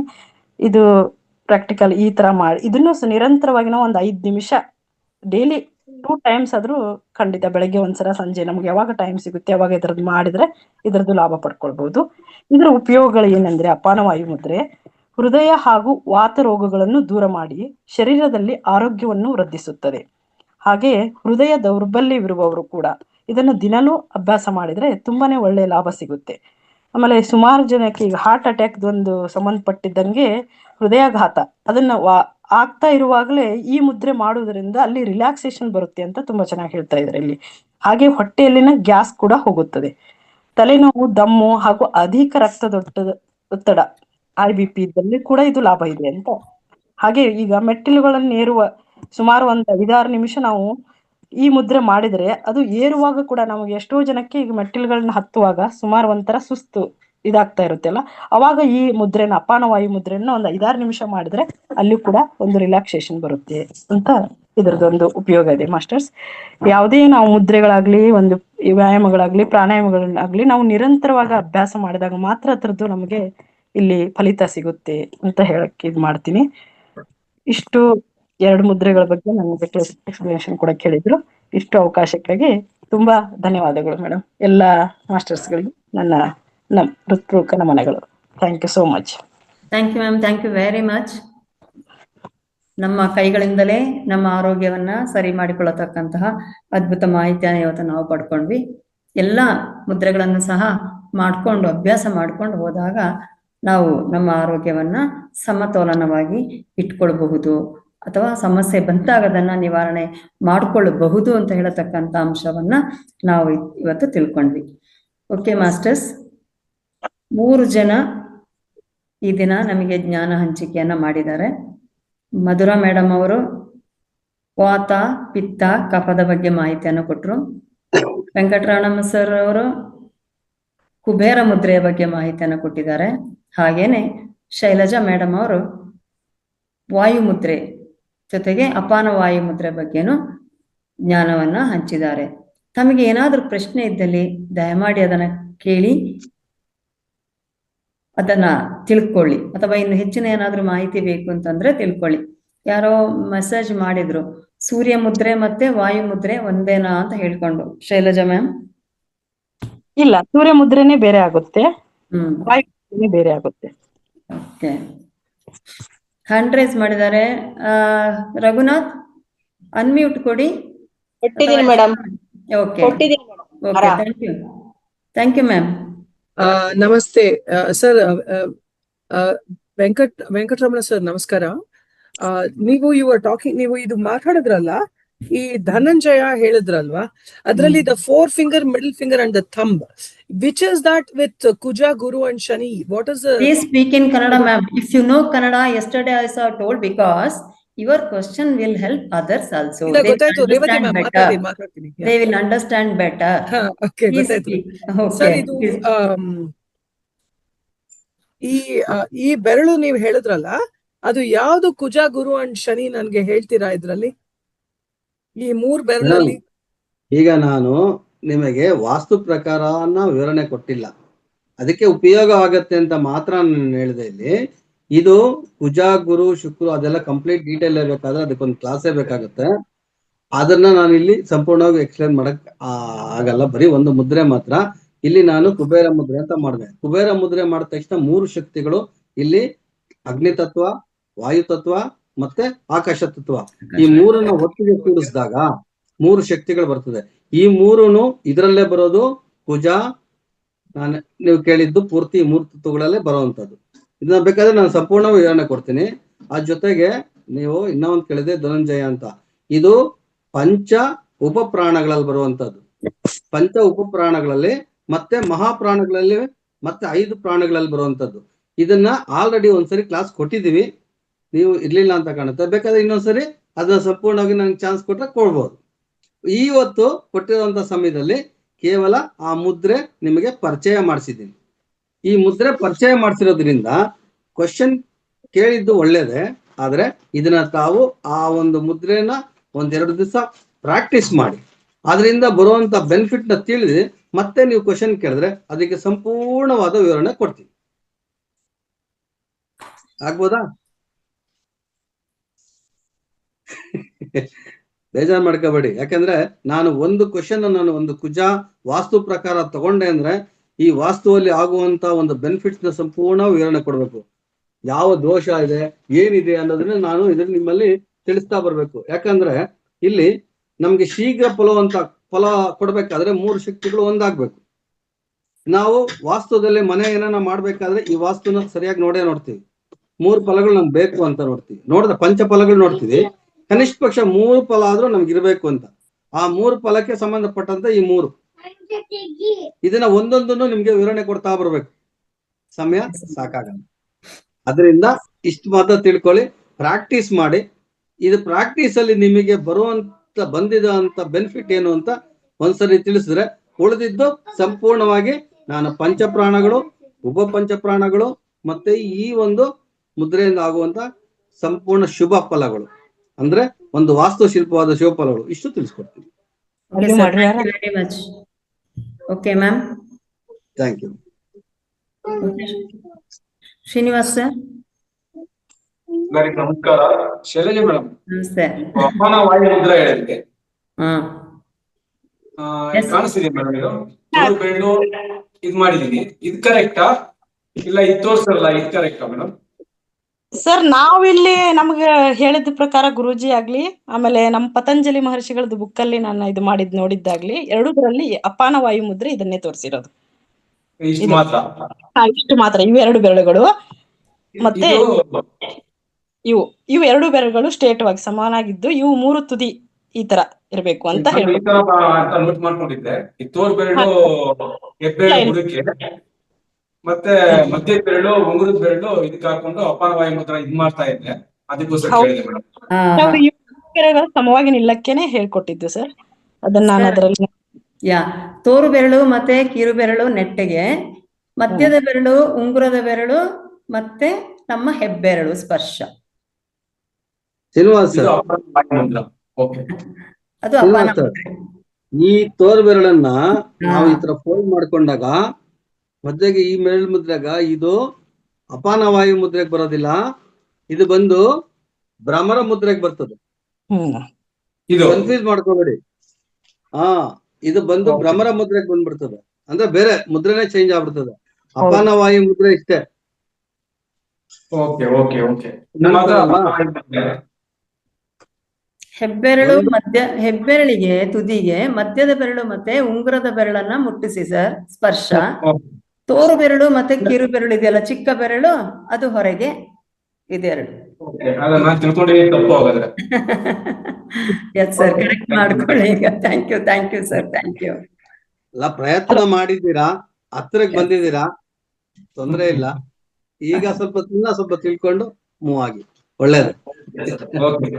ಅದಕ್ಕೆ ನಾವು ಮತ್ತೆ ಇದನ್ನ ಮಧ್ಯಾಹ್ನದ ಕ್ಲಾಸಲ್ಲಿ ಸಾಯಂಕಾಲದ ಕ್ಲಾಸಲ್ಲಿ ಸಹ ತಂದಿರುವುದು. ಯಾಕಂತಂದ್ರೆ ನಮಗೆ ಬೆಳಗ್ಗೆ ಸಾಕಷ್ಟು ಜ್ಞಾನ ಸಿಗ್ತದೆ, ಮತ್ತೆ ಕೆಲವೊಮ್ಮೆ ಅವಸರ ಆಗ್ತದೆ, ಕೆಲವೊಮ್ಮೆ ಅರ್ಧ ನಾವು ತಿಳ್ಕೊಳ್ತೇವೆ. ಅದಕ್ಕೆ ಮತ್ತೆ ಅದನ್ನ ಪುನರ್ಮನನ ಮಾಡಿದಾಗ ನಾವಿನ್ನು ಪರ್ಫೆಕ್ಟ್ ಆಗ್ತೇವೆ ಅಂತ ಹೇಳತಕ್ಕಂಥದ್ದೇ ನಿಂತ ಪ್ರೋಗ್ರಾಮ್ ಅನ್ನು ನಾವು ರಿಪೀಟ್ ಮಾಡಿ ಹೇಳತಕ್ಕಂಥದ್ದು. ಎಲ್ಲರಿಗೂ ಸಹ ಅಷ್ಟೇ, ಯಾರು ಒಂದೇ ಸಾರಿಗೆ ಎಲ್ಲವನ್ನ ಕಲ್ತ್ಕೊಳಕ್ ಆಗುದಿಲ್ಲ.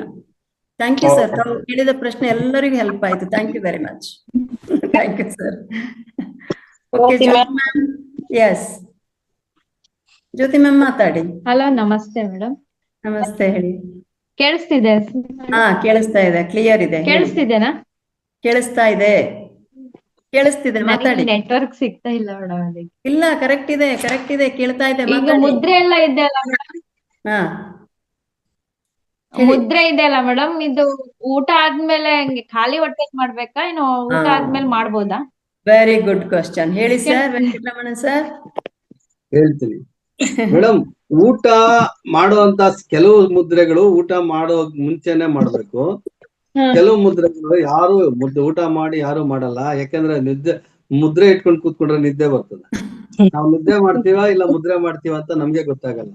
ಅದಕ್ಕೆ ಆದಷ್ಟು ಹಂಗಲ್ಲ, ಈಗ ಮಧ್ಯಾಹ್ನ ಊಟ ಆಗಿರುತ್ತಲ್ಲ ಸರ್, ಹಿಂಗೆ ಕುತ್ಕೊಂಡಾಗ ಮಾಡ್ಬೋದಾ ಅಂತ ಅದನ್ನೇ ಹೇಳ್ತಾ ಇದ್ದೇನೆ. ಸ್ವಲ್ಪ ಕೇಳಿ. ಊಟ ಆದ ತಕ್ಷಣ ನಮ್ಗೆ ಮುದ್ರೆ ಇಟ್ಕೊಂಡ ತಕ್ಷಣ ಕೂತ್ಕೊಂಡ್ರೆ ಧ್ಯಾನ ಬರೋದಿಲ್ಲ, ನಿದ್ದೆ ಬರ್ತದೆ. ಅದ್ರ ಬದಲು ಬೆಳಗಿನ ಜಾವ ಬೆಳಗ್ಗೆ ಬೇಗ ಎದ್ದು ಮುದ್ರೆ ಮಾಡೋದು ಒಳ್ಳೇದು, ಮತ್ತೆ ಸಂಜೆ ಕಾಲ ಮುದ್ರೆ ಮಾಡೋದು ಒಳ್ಳೇದು. 2 ಟೈಮಲ್ಲಿ ಮುದ್ರೆ ಮಾಡಿದ್ರೆ ಧ್ಯಾನನೂ ಬರ್ತದೆ, ಮುದ್ರೆ ಮಾಡಿರುವಂತ ಫಲಿತಾನೂ ನಮಗ್ ಸಿಗ್ತದೆ. ಆದ್ರೆ ಕೆಲವೊಂದು ಕಾಯಿಲೆಗಳಿಗೆ ಸಂಬಂಧಪಟ್ಟಂತ ಮುದ್ರೆಗಳು ಹೇಳ್ತಾರಲ್ಲ, ಕಾಯಿಲೆಗೆ ಸಂಬಂಧಪಟ್ಟಂತ ಮುದ್ರೆಗಳು ಮಾಡುವಾಗ ಆ ಕಾಯಿಲೆ ಜಾಸ್ತಿ ಆಗುವಂತ ಸಿಂಪ್ಟಮ್ಸ್ ಬಂದಾಗ ಆ ಮುದ್ರೆ ಮಾಡೋದು ಒಳ್ಳೇದು. ಊಟದ ಪ್ರಶ್ನೆ ಇಲ್ಲಿ ಬರೋದೇ ಇಲ್ಲ.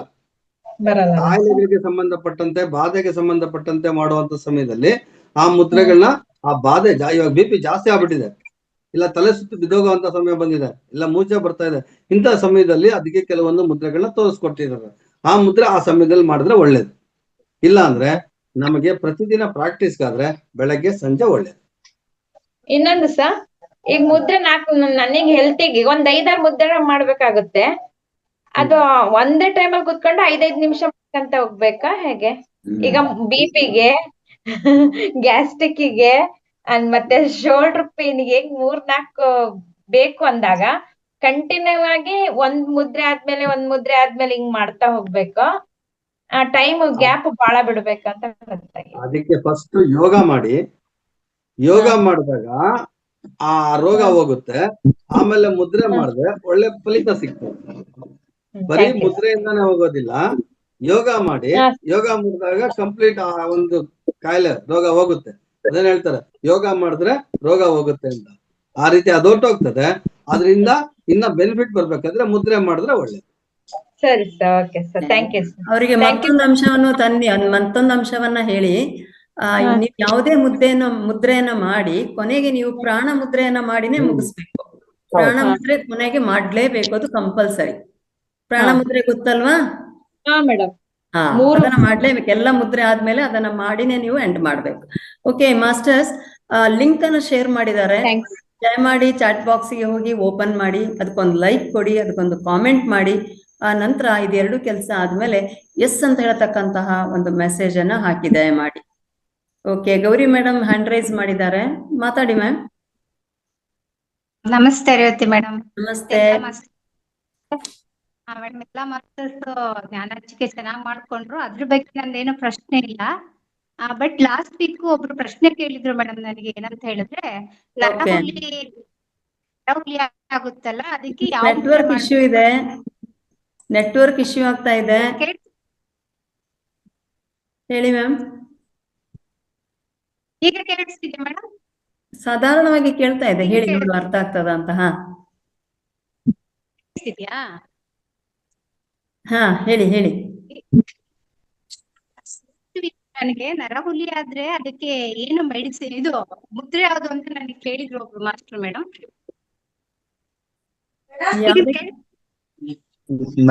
ನರಹುಲಿ ಆಗುತ್ತಲ್ಲ ಮೇಡಮ್, ಅದಕ್ಕೆ ಯಾವ ಮುದ್ರೆ ಅಂತ ಕೇಳಿದಾರಂತೆ ಮ್ಯಾಮ್.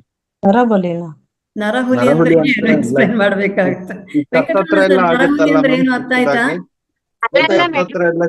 ಇಲ್ಲಿ ಈ ತರ ಒಂದು ಬರ್ತದೆ, ಗುಳ್ಳೆ ತರ ಮೇಲಕ್ಕೆ ಬರ್ತದೆ, ದುರ್ಮ ಅನ್ಸುತ್ತರ ಅದು. ಅದನ್ನ ಹೇಳಿ ಮೇಡಮ್, ಆನ್ಸರ್ ಮಾಡಿ.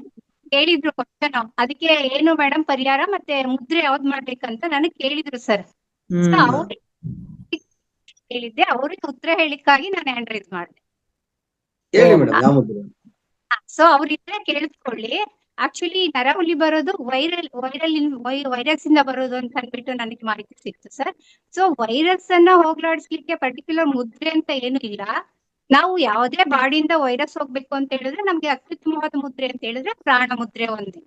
ನಮ್ಗೆ ವೈರಲ್ ಕೂಡ ಮತ್ತೆ ಯಾವುದೇ ವೈರಲ್ ಇನ್ಫೆಕ್ಷನ್ ಆದಾಗ ಕೂಡ ನಾವು ಪ್ರಾಣ ಮುದ್ರೆ ಒಂದನ್ನೇ ಮಾಡ್ಬೇಕಾಗುತ್ತೆ. ಸೊ ಇದಕ್ಕೂ ಕೂಡ ಪ್ರಾಣ ಮುದ್ರೆ ಒಂದು ಪರಿಹಾರವಾಗಿ ನಾವು ಮಾಡಬಹುದು, ಅದೊಂದು ಮುದ್ರೆ ಹೇಳ್ಬೋದು ಅವ್ರಿಗೆ. ಮತ್ತೆ ಮನೆ ಮದ್ದು ಬಂದ್ಬಿಟ್ಟು ಏನಂತ ಹೇಳಿದ್ರೆ, ಬೆಳ್ಳುಳ್ಳಿ ರಸವನ್ನ ತಗೊಬಿಟ್ಟು ಅದಕ್ಕೆ ಚಕ್ಕೆ ಪುಡಿಯನ್ನ ಹಾಕಿ ಅದ್ರ ಮೇಲೆ ಹಾಕುವಂಥದ್ದು. ಸುಮಾರು 3 ತಿಂಗಳ ಕಾಲ ಕಂಟಿನ್ಯೂಸ್ ಹಾಕೊಂಡ್ಬಂದ್ರೆ ಹೋಗುತ್ತೆ ಅನ್ನೋ ಮಾಹಿತಿ ನನಗೆ ಸಿಕ್ಕಿದೆ. ಸೊ ಅವರಿಗೆ ಇನ್ಫಾರ್ಮ್ ಮಾಡ್ಲಿಕ್ಕಾಗಿ ನಾನು ಈಗ ಅಡ್ವೈಸ್ ಮಾಡ್ತೇನೆ ಅಷ್ಟೇ ಮೇಡಮ್, ಮತ್ತೇನಿಲ್ಲ. Thank you ma'am. ನೆನ್ಪಿಟ್ಕೊಂಡು ಅವರಿಗೆ ಉತ್ತರವನ್ನ ಕೊಟ್ಟಿದ್ದಾರಾ? ಧನ್ಯವಾದಗಳು. ಆಕ್ಚುಲಿ ಅವರು ವೇದಿಕೆಯಲ್ಲಿ ಇದ್ರೆ ಅವರಿಗೆ ಹೆಲ್ಪ್ ಆಯ್ತು, ಜೊತೆಗೆ ನಮ್ಗಳಿಗೂ ತಿಳಿದಂಗ ಆಯ್ತು actually. Thank you ma'am, thank you.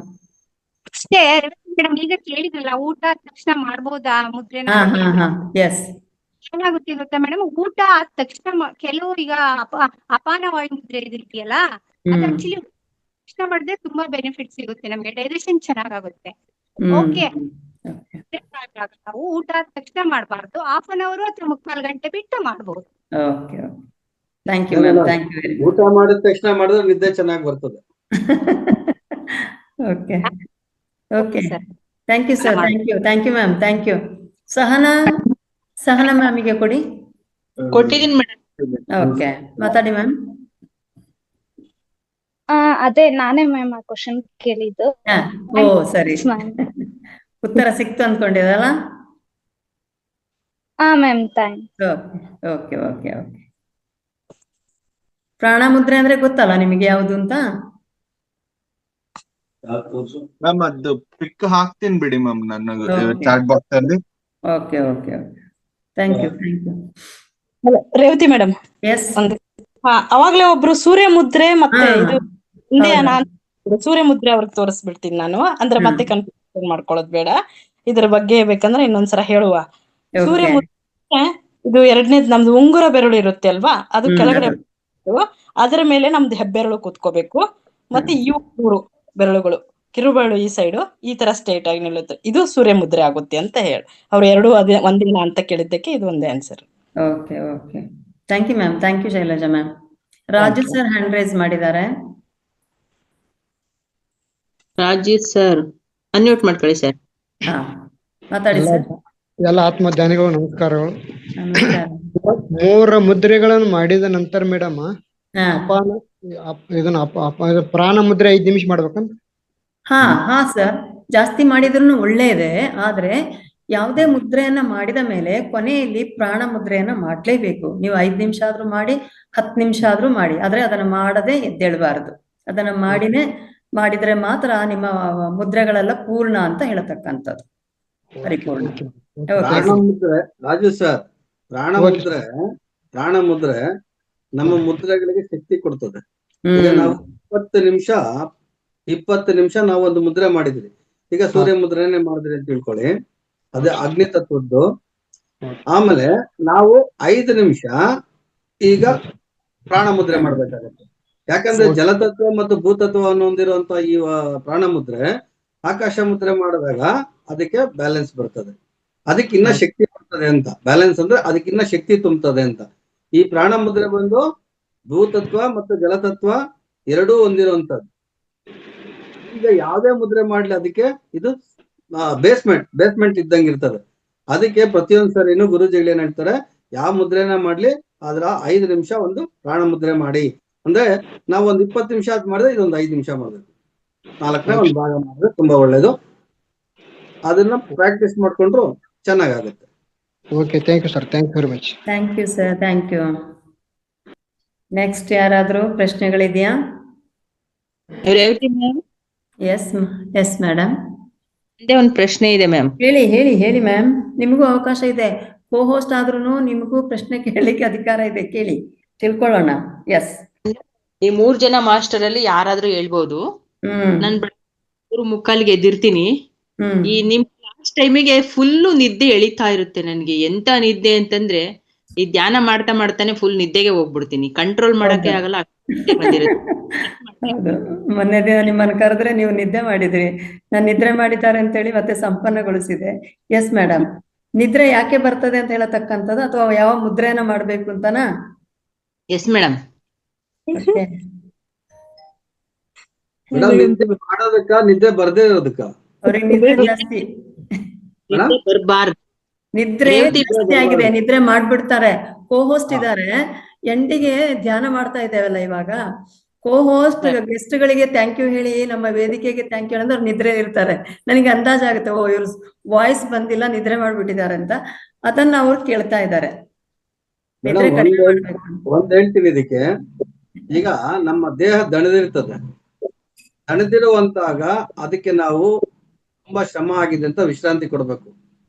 ಆದ್ರೆ ಆ ದಣದಿರುವಂತ ದೇಹಕ್ಕೆ ಇನ್ನ ಒಂದ್ ಹೆಚ್ಚಾಗಿ ಕೆಲಸ ಕೊಟ್ಟಾಗ ಮಾಡೋಂತ ಕೆಲಸ ನಮ್ಗೆ ಒಳ್ಳೆ ಬೆನಿಫಿಟ್ ಸಿಗೋದಿಲ್ಲ, ಯಾವ್ದೇ ಫಲಿತ ಸಿಗೋದಿಲ್ಲ, ಶೂನ್ಯ ಆಗುತ್ತೆ. ಅದರಿಂದ ಮಾಡುವಂತ ಧ್ಯಾನ ಆಗ್ಬೋದು, ಮುದ್ರೆ ಆಗ್ಬೋದು, ಯೋಗ ಆಗ್ಬೋದು ವ್ಯರ್ಥ. ಮೊದ್ಲು ದೇಹಕ್ಕೆ ನಾವು ವಿಶ್ರಾಂತಿ ಕೊಡ್ಬೇಕು.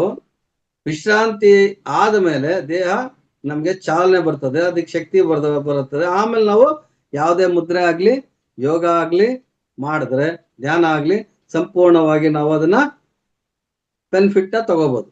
ಬಲವಂತವಾಗಿ ಮಾಡಿದ್ರೆ ಅದರಿಂದ ಯಾವುದೇ ರೀತಿಯಾದ ಪ್ರಯೋಜನ ಬರಲ್ಲ. ಬರೀ ಮೂಳೆ ಸವಿತದೆ, ಶ್ರಮ ಆಗ್ತದೆ, ಶಕೆ ಬರ್ತದೆ ಅಷ್ಟೇ.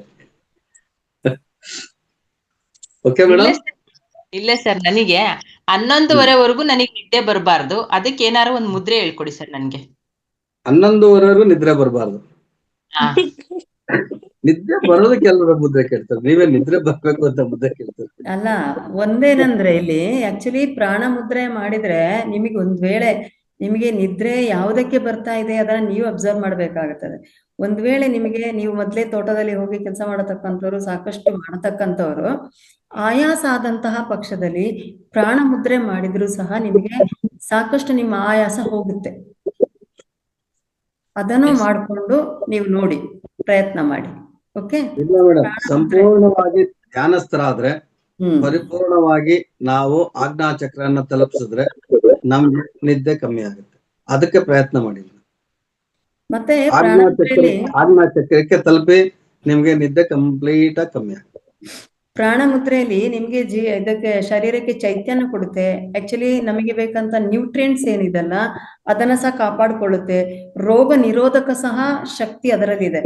ಆದ ಕಾರಣ ನೀವು ಪ್ರಾಣ ಮುದ್ರೆಯನ್ನ ಮಾಡ್ಕೊಂಡ್ರೆ ನಿಮ್ಮ ದೇಹದ ಒಂದು ನಿರ್ವಹಣೆ ಚೆನ್ನಾಗಿ ಸಮತೋಲನವಾಗಿ ಆಗುತ್ತೆ. ಅದನ್ನ ಪ್ರಯತ್ನ ಮಾಡಿ ಮೇಡಮ್. ಓಕೆ, ಒಳ್ಳೆ ಕ್ವಶನ್ ಕೇಳಿದ್ರೆ, ಒಳ್ಳೆ ಪ್ರಶ್ನೆಗಳನ್ನ ಕೇಳಿದ್ರೆ. ಮತ್ತೆ ದೇಹ ಮತ್ತು ಮನಸ್ಸನ್ನು ಬ್ಯಾಲೆನ್ಸ್ ಮಾಡ್ಕೋಬೇಕು ಮೇಡಮ್. ಆಗ ನಿಮ್ಗೆ ಆಯಾಸ ಆಗಲ್ಲ, ನಿದ್ದೆ ಕರೆಕ್ಟ್ ಆಗುತ್ತೆ. ನಮ್ಗೆ ಒಂದು ಏನು ಇದ್ದಾಗ ಆತರ ಆಗುತ್ತೆ. ಇಲ್ಲ ಮೇಡಮ್, ಕೆಲವರು ವಿಶ್ರಾಂತಿ ತಗೊಳ್ಳಿಕ್ಕೆ ಅಂತ ಮಧ್ಯಾಹ್ನ ಟೈಮ್ 1 ಗಂಟೆನಾದ್ರೂ ನಿದ್ದೆ ಮಾಡ್ತಾರೆ. ನಾನ್ ಬೆಳಗ್ಗೆ 3 ಎದ್ದಾಗ ನಾನು ನಿದ್ರೆ ಮಾಡೋದೇ ಇಲ್ಲ. ಹಗ್ಲತ್ತು ಬರೀ ಕೆಲ್ಸನೇ ಆಗ್ಬಿಡುತ್ತೆ ನನ್ಗೆ. ಬೆಳಗ್ಗೆ ಅದಕ್ಕೆ ಸ್ವಲ್ಪ ಹೊತ್ತು ವಿಶ್ರಾಂತಿ ತಗೊಂಡ್ರೆ ಟಯರ್ಡ್ ಆಗಿರುತ್ತಲ್ಲ, ನಿಮ್ಮ ದೇಹ ಬೇಗನೆ ನಿದ್ರೆಗೆ ಜಾರುತ್ತೆ. ನೀವು ಮಧ್ಯೆ ಅಂದ್ರೆ ಊಟ ಆದ ತಕ್ಷಣ 15 ನಿಮಿಷ ನೀವು ನಿದ್ರಾವಸ್ಥೆ ಮಾಡ್ಕೊಂಡ್ರೆ 15 ನಿಮಿಷ ರೆಸ್ಟ್. ಅದು ನಿದ್ರೆ ಅಂತಲ್ಲ, ಜಸ್ಟ್ ಊಟ ಆದ ತಕ್ಷಣ ರಿಲ್ಯಾಕ್ಸ್ ಅಷ್ಟು ಮಾಡ್ಕೊಂಡ್ರೆ ಮತ್ತೆ ನಿಮ್ಗೆ 11:30 ಚೈತನ್ಯವಂತರಾಗಿ ಇರ್ತೀರ ಅಂತ. ಅದಕ್ಕೆ ರಿಲ್ಯಾಕ್ಸ್ ಬೇಕು ಅಂತ, ಮನಸ್ಸಿಗೆ ಬೇಕು. ನಿಮ್ಗೆ ದೇಹ ಎಲ್ಲ ಆದಮೇಲೆ ರೆಸ್ಟ್ ತಗೊಳ್ತೇವೆ ಅಂತ ಹೇಳ್ತೇವಲ್ಲ, ಅದೇ ನಮ್ಮ ಒಂದು ತಪ್ಪು ಅಭಿಪ್ರಾಯ. ನಾವು ಯಾವಾಗ ಟಯರ್ಡ್ ಆಗಿದ್ದೇವೆ, ಸ್ವಲ್ಪ 10 ನಿಮಿಷ ಆದ್ರೂ ಬ್ರೇಕ್ ಕೊಟ್ಟು ನಾವು ರೆಸ್ಟ್ ತಗೊಂಡ್ರೆ ನಮಗೆ ಮತ್ತೆ ಆ ಚೈತನ್ಯ ತುಂಬಿಕೊಳ್ಳುತ್ತೆ. ನಾವೆಲ್ಲ ಆದ್ಮೇಲೆ ಮಾಡ್ಕೊಳ್ತೇವೆ ಅಂತಂದ್ರೆ ನಾವು ದೇಹವನ್ನ ದಂಡಿಸಿದ ಹಾಗೆ ಆಗುತ್ತೆ. ಆದ ಕಾರಣ ಯಾಕಂದ್ರೆ ಮನಸ್ಸು 24/7 ಕೆಲಸ ಮಾಡ್ತಾನೆ ಇರುತ್ತೆ. ಅಲ್ಲೂ ಶಕ್ತಿ ವಿಹೀನ ಆಗಿರುತ್ತೆ. ದೇಹ ಕೆಲಸ ಮಾಡ್ತಾ ಇರ್ತೀರ, ಅಲ್ಲೂ ಇದೆ. ಅದಕ್ಕೆ ಎರಡನ್ನ ಬ್ಯಾಲೆನ್ಸ್ ಮಾಡ್ಕೋಬೇಕು. ಊಟ ಆದ ತಕ್ಷಣ 10 ನಿಮಿಷ ಸುಮ್ನೆ ರಿಲ್ಯಾಕ್ಸ್ ಮಾಡ್ಕೊಂಡಾಗ ನಿಮ್ ಚೈತನ್ಯ ಮತ್ತೆ ಉತ್ಪತ್ತಿ ಆಗುತ್ತೆ. ನೀವು ಹೇಗಿರ್ತೀರ ಅದೇ ಸ್ಟೇಜ್ ಬರ್ತೀರ, ತುಂಬಾ ಹೊತ್ತು ಕೂತ್ಕೋಬಹುದು. ನನ್ನ ಒಂದು ಅನುಭವ ಹೇಳ್ತಾ ಇರೋದು. ಈಗ ವಾತ ಪಿತ್ತ ಕಫದ ಬಗ್ಗೆ ಏನಾದ್ರೂ ಪ್ರಶ್ನೆ ಇದೆಯಾ? ಇಲ್ಲ ಮೇಡಮ್, ಅದೆಲ್ಲ ತಿಳ್ಕೊಂಡಿದ್ದಾರೆ, ಎಲ್ಲ ಗೊತ್ತಿರುತ್ತೆ. ಇಲ್ಲ, ಈಗ ಮೇಡಮ್ ನಂದೊಂದು ಪ್ರಶ್ನೆ ಇತ್ತು. ಹೇಳಿ. ಅನ್ಕೊಂಡೆ ಅವಾಗ್ಲೇ. ಈಗ 60+ ಆದ್ಮೇಲೆ ಸುಮಾರು ಒಬ್ಬೊಬ್ರಿಗೆ ಕೆಮ್ಮುಗಳು ಬಂದಾಗ ಕಫ ಹಂಗೆ ಇರುತ್ತೆ, ಅದು ಕ್ಲಿಯರ್ ಆಗೋಲ್ಲ. ಅಂದ್ರೆ ಕೆಮ್ಮು ಹೋಗುದ್ರೇನು ಅಂತ ಇದ್ರೆ ಕಫ ಉಳಿತಾ ಇರುತ್ತೆ. ಅವ್ರಿಗೆಲ್ಲ ಯಾವ ತರ ಈ ಮುದ್ರಾ ಅಭ್ಯಾಸ ಮಾಡ್ಬೋದಾ, ಅಥವಾ ಅವ್ರು ಹೆಂಗೆ ಏನ್ ಮಾಡ್ಬೋದು ಅಂತ ಅವಾಗ್ಲೇ ಬಂತು ಪ್ರಶ್ನೆ. ಬಟ್ ಎಲ್ಲಾರು ಹೌದು, ಅವ್ರ ಆಹಾರದಲ್ಲಿನೇ ಕಂಟ್ರೋಲ್ ಮಾಡ್ಕೊತಾರೆ. ಹೌದು, ವಾತ ಪ್ರಕೃತಿ ಜಾಸ್ತಿ ಇರುತ್ತೆ ಅವರಲ್ಲಿ. ಅವಾಗ ಅಂದ್ರೆ ಆಹಾರದಲ್ಲಿ ಕಫ ಪ್ರಕೃತಿ ಜಾಸ್ತಿ ಇರುತ್ತಲ್ಲ ಅವರಿಗೆ. ಅದಕ್ಕೆ ಏನಾಗುತ್ತೆ, ಅವ್ರ ಆಹಾರ ಶೈಲಿಯಲ್ಲಿ ಈ ಧ್ಯಾನ ಮಾಡೋದ್ರಿಂದ, ಯೋಗ ಮಾಡೋದ್ರಿಂದ, ಮುದ್ರೆ ಮಾಡೋದ್ರಿಂದ ಒಂದು ಆಹಾರದ ಅಂದ್ರೆ ನಿಯಂತ್ರಣ ಮಾಡ್ಕೊಳ್ಬಹುದು. ಮತ್ತೆ ಆಹಾರಗಳನ್ನ ಯಾವ್ದು ಆಗುತ್ತೆ ಅಂದ್ರೆ ನಮ್ಮ ಕಫಗೆ ಯಾವ್ದು ಆಗಲ್ಲ, ಆಹಾರವನ್ನು 60+ ಆದ್ಮೇಲೆ ಬಿಟ್ಬಿಡ್ಬೇಕು. ನಮ್ಗೆ ಆಗಲ್ಲ ಅಂತ ಇದ್ದಾಗ ನಮ್ಮ ಕಫ ಪ್ರಕೃತಿಗೆ ಬಿಟ್ಟು ಬಿಡ್ಬೇಕು. ಕೋಲ್ಡ್ ಆಗಲ್ಲ ಬಿಟ್ಟೇ ಬಿಡ್ಬೇಕು ಮೇಡಮ್. ಯಾಕಂದ್ರೆ ನಮ್ಮ ದೇಹ ಸ್ವಂದಿಸಲ್ಲ 60 ವರ್ಷ ಆದ್ಮೇಲೆ ಅಲ್ವಾ. ಇವಾಗಾದ್ರೆ ನಾವು ಹೆಂಗಿರ್ತೀವಿ, ನಾವು ಏನೇ ತಗೊಂಡು ನಮ್ಗೆ ಜೀರ್ಣ ಆಗತ್ತೆ ಅಥವಾ ಮಾಡ್ಕೊಳ್ತೀವಿ ನಮ್ ದೇಹ. ಅವರಿಗೆ ದೇಹ ಸ್ಪಂದಿಸಲ್ಲ. ಅದಕ್ಕೆ ನಿಯಮಿತವಾಗಿ ಆಹಾರ ತಗೋಬೇಕು. ಅವ್ರಿಗೆ ಕಫಕ್ಕೆ ಆಗಲ್ಲ ಆಹಾರ ಅಂದ್ರೆ ಬಿಟ್ಬಿಡ್ಬೇಕು.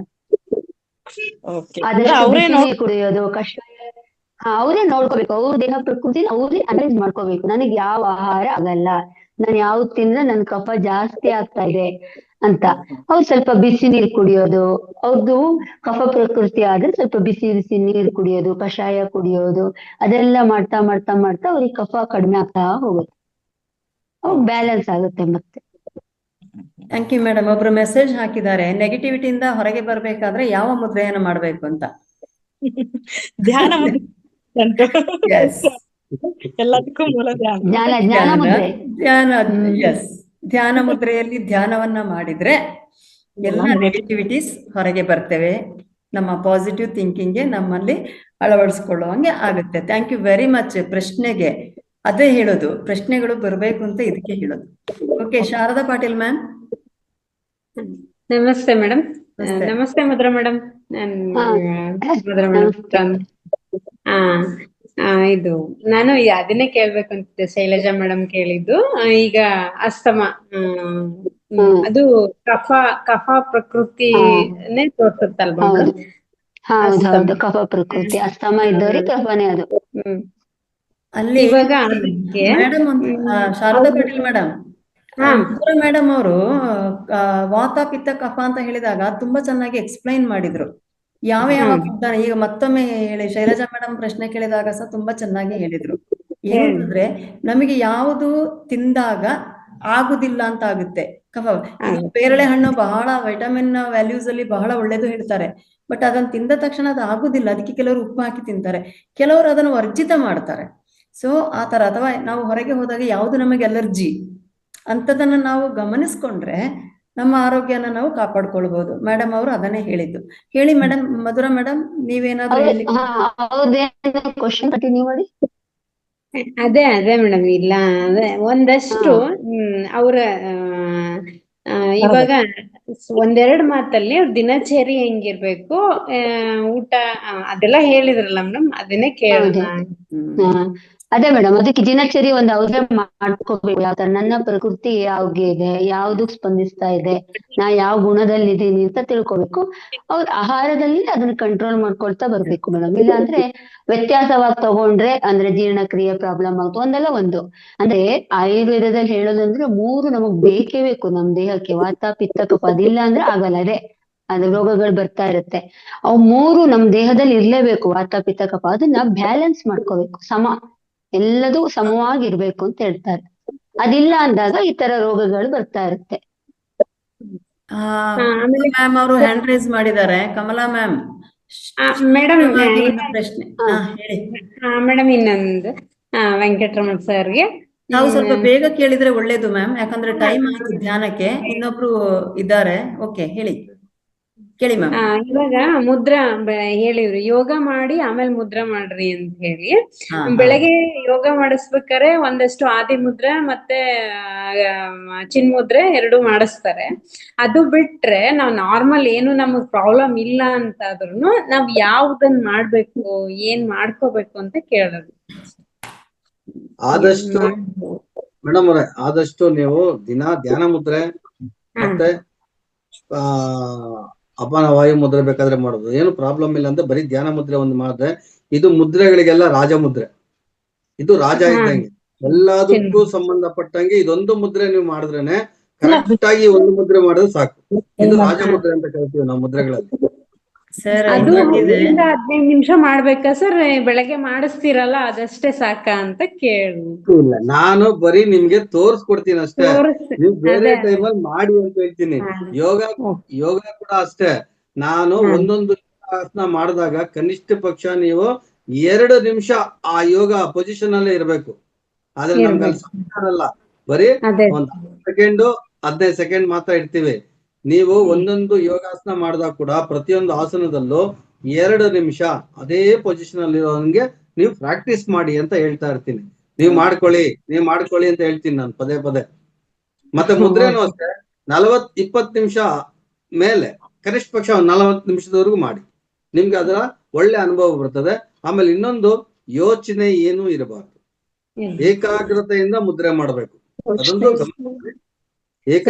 ಇದೆ ಸ್ವಲ್ಪ ಕಷ್ಟ ಆಗೋದು ಸರ್, ಯೋಚನೆ ಇಲ್ದೆ ಮಾಡ್ಬೇಕು ಅಂತ ಐತಲ್ಲ, ಅದೇ ಆ ಯೋಚನೆ ನಾವ್ ಬೇಡ ಅಂತ ಎಷ್ಟು ಬೇಡ ಅಂತೀವೋ ಅದು ಹೆಚ್ಚು ಬರ್ತಾ ಇರುತ್ತೆ ಸರ್. ಪಾಟೀಲ್ ಮ್ಯಾಮ್, ನೀವು ಧ್ಯಾನಸ್ಥರಾಗಿದ್ದೀರಾ, ದಿನ ಪ್ರಶ್ನೆಯನ್ನ ಕೇಳ್ತೀರಾ, ನೀವು ಈ ಕಂಟ್ರೋಲಿಗೆ ಬರೋದು ಬಹಳ ಬಹಳ ಅಗತ್ಯ. ನೀವು ಮಾಡ್ಕೋಬೇಕದ, ನಿಧಾನವಾಗಿ ಬರುತ್ತೆ. ಎಲ್ಲರೂ ಒಂದೇ ಧ್ಯಾನಸ್ಥರಾಗ್ಲಿಕ್ಕೆ ಸಾಧ್ಯ ಇಲ್ಲ, ನಿಧಾನವಾಗಿ ಬರುತ್ತೆ. ಕೊನೆಯಲ್ಲಿ ನಾನೊಂದು ಹೇಳ್ತೇನೆ, ಎಲ್ಲ ಪಂಚಭೂತಗಳನ್ನ ನೀವು ಸಮತೋಲನವಾಗಿ ಇಟ್ಬೇಕಾದ್ರೆ ಸಮಾನ ಮುದ್ರೆಯನ್ನ ಮಾಡ್ಕೊಳ್ಳಿ. ಇಲ್ಲಿ ನೋಡಿ, ಎಲ್ಲ ಬೆರಳುಗಳು ಸಮಾನ ಇದೆ, ಇದನ್ನ ಮಾಡ್ಕೊಂಡು ಕೂತ್ಕೊಳ್ಳಿ. ಒಂದು ವೇಳೆ ನಿಮಗೆ 45 ಮಿನಿಟ್ಸ್ ಒಂದೇ ಶಾರ್ಟ್ ಅಲ್ಲಿ ಕೂತ್ಕೊಳ್ಳಕ್ ಆಗುದಿಲ್ಲ ಅಂದ್ರೆ ನೀವು ಅದನ್ನ ಭಾಗವಾಗಿ ಮಾಡಿ 15 ನಿಮಿಷ, ದಿನಕ್ಕೆ 45 ನಿಮಿಷ ಮಾಡಿ. Okay, thank you ma'am. Kamala ma'am. ನಮಸ್ತೆ. ನನ್ಗೆ ಮಧುರಾ ಮೇಡಮ್, ನನ್ಗೆ ಈ ಕಾಲ್ದು ಮಸಲ್ಸ್ ಎಲ್ಲ ಮಲ್ಗಿರುವಾಗ ಟೈಟ್ ಆಗಿ ಹಿಡಿದು ಬಿಡುತ್ತೆ, ಕ್ರಾಂಪ್ಸ್. ಅದು ನನ್ಗೆ ತುಂಬಾ ಪ್ರೆಗ್ನೆನ್ಸಿಯಲ್ಲಿ ಬಂದಿದ್ದು, ಮಕ್ಳು ದೊಡ್ಡವರಾಗಿ ಎಲ್ಲಾದ್ರೂ ಅದಿನ್ನ ಹೋಗೇ ಇಲ್ಲ ನನ್ಗೆ. ಬರ್ತಾ ಬರ್ತಾ ಬರ್ತಾ ಟೈಟ್ ಆಗ್ಬಿಡುತ್ತೆ.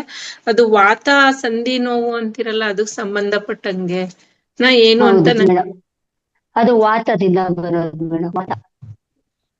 ಅದೇ ಆಹಾರ ಎಲ್ಲ ವಾತ ಆಹಾರದಲ್ಲಿ ಪಥ್ಯ ಮಾಡ್ಬೇಕು ಮೇಡಮ್. ಆಹಾರದಲ್ಲಿ ವಾತ ಇರುವಂತ ಆಹಾರಗಳನ್ನ ಯಾವ್ದು ತಗೊಳ್ಬಾರ್ದು, ಅದರಿಂದಾನೇ ಬರ್ತಾ ಇರುತ್ತೆ ಮೇಡಮ್ ವಾತ ಪ್ರಕೃತಿ ನಿಮ್ದು.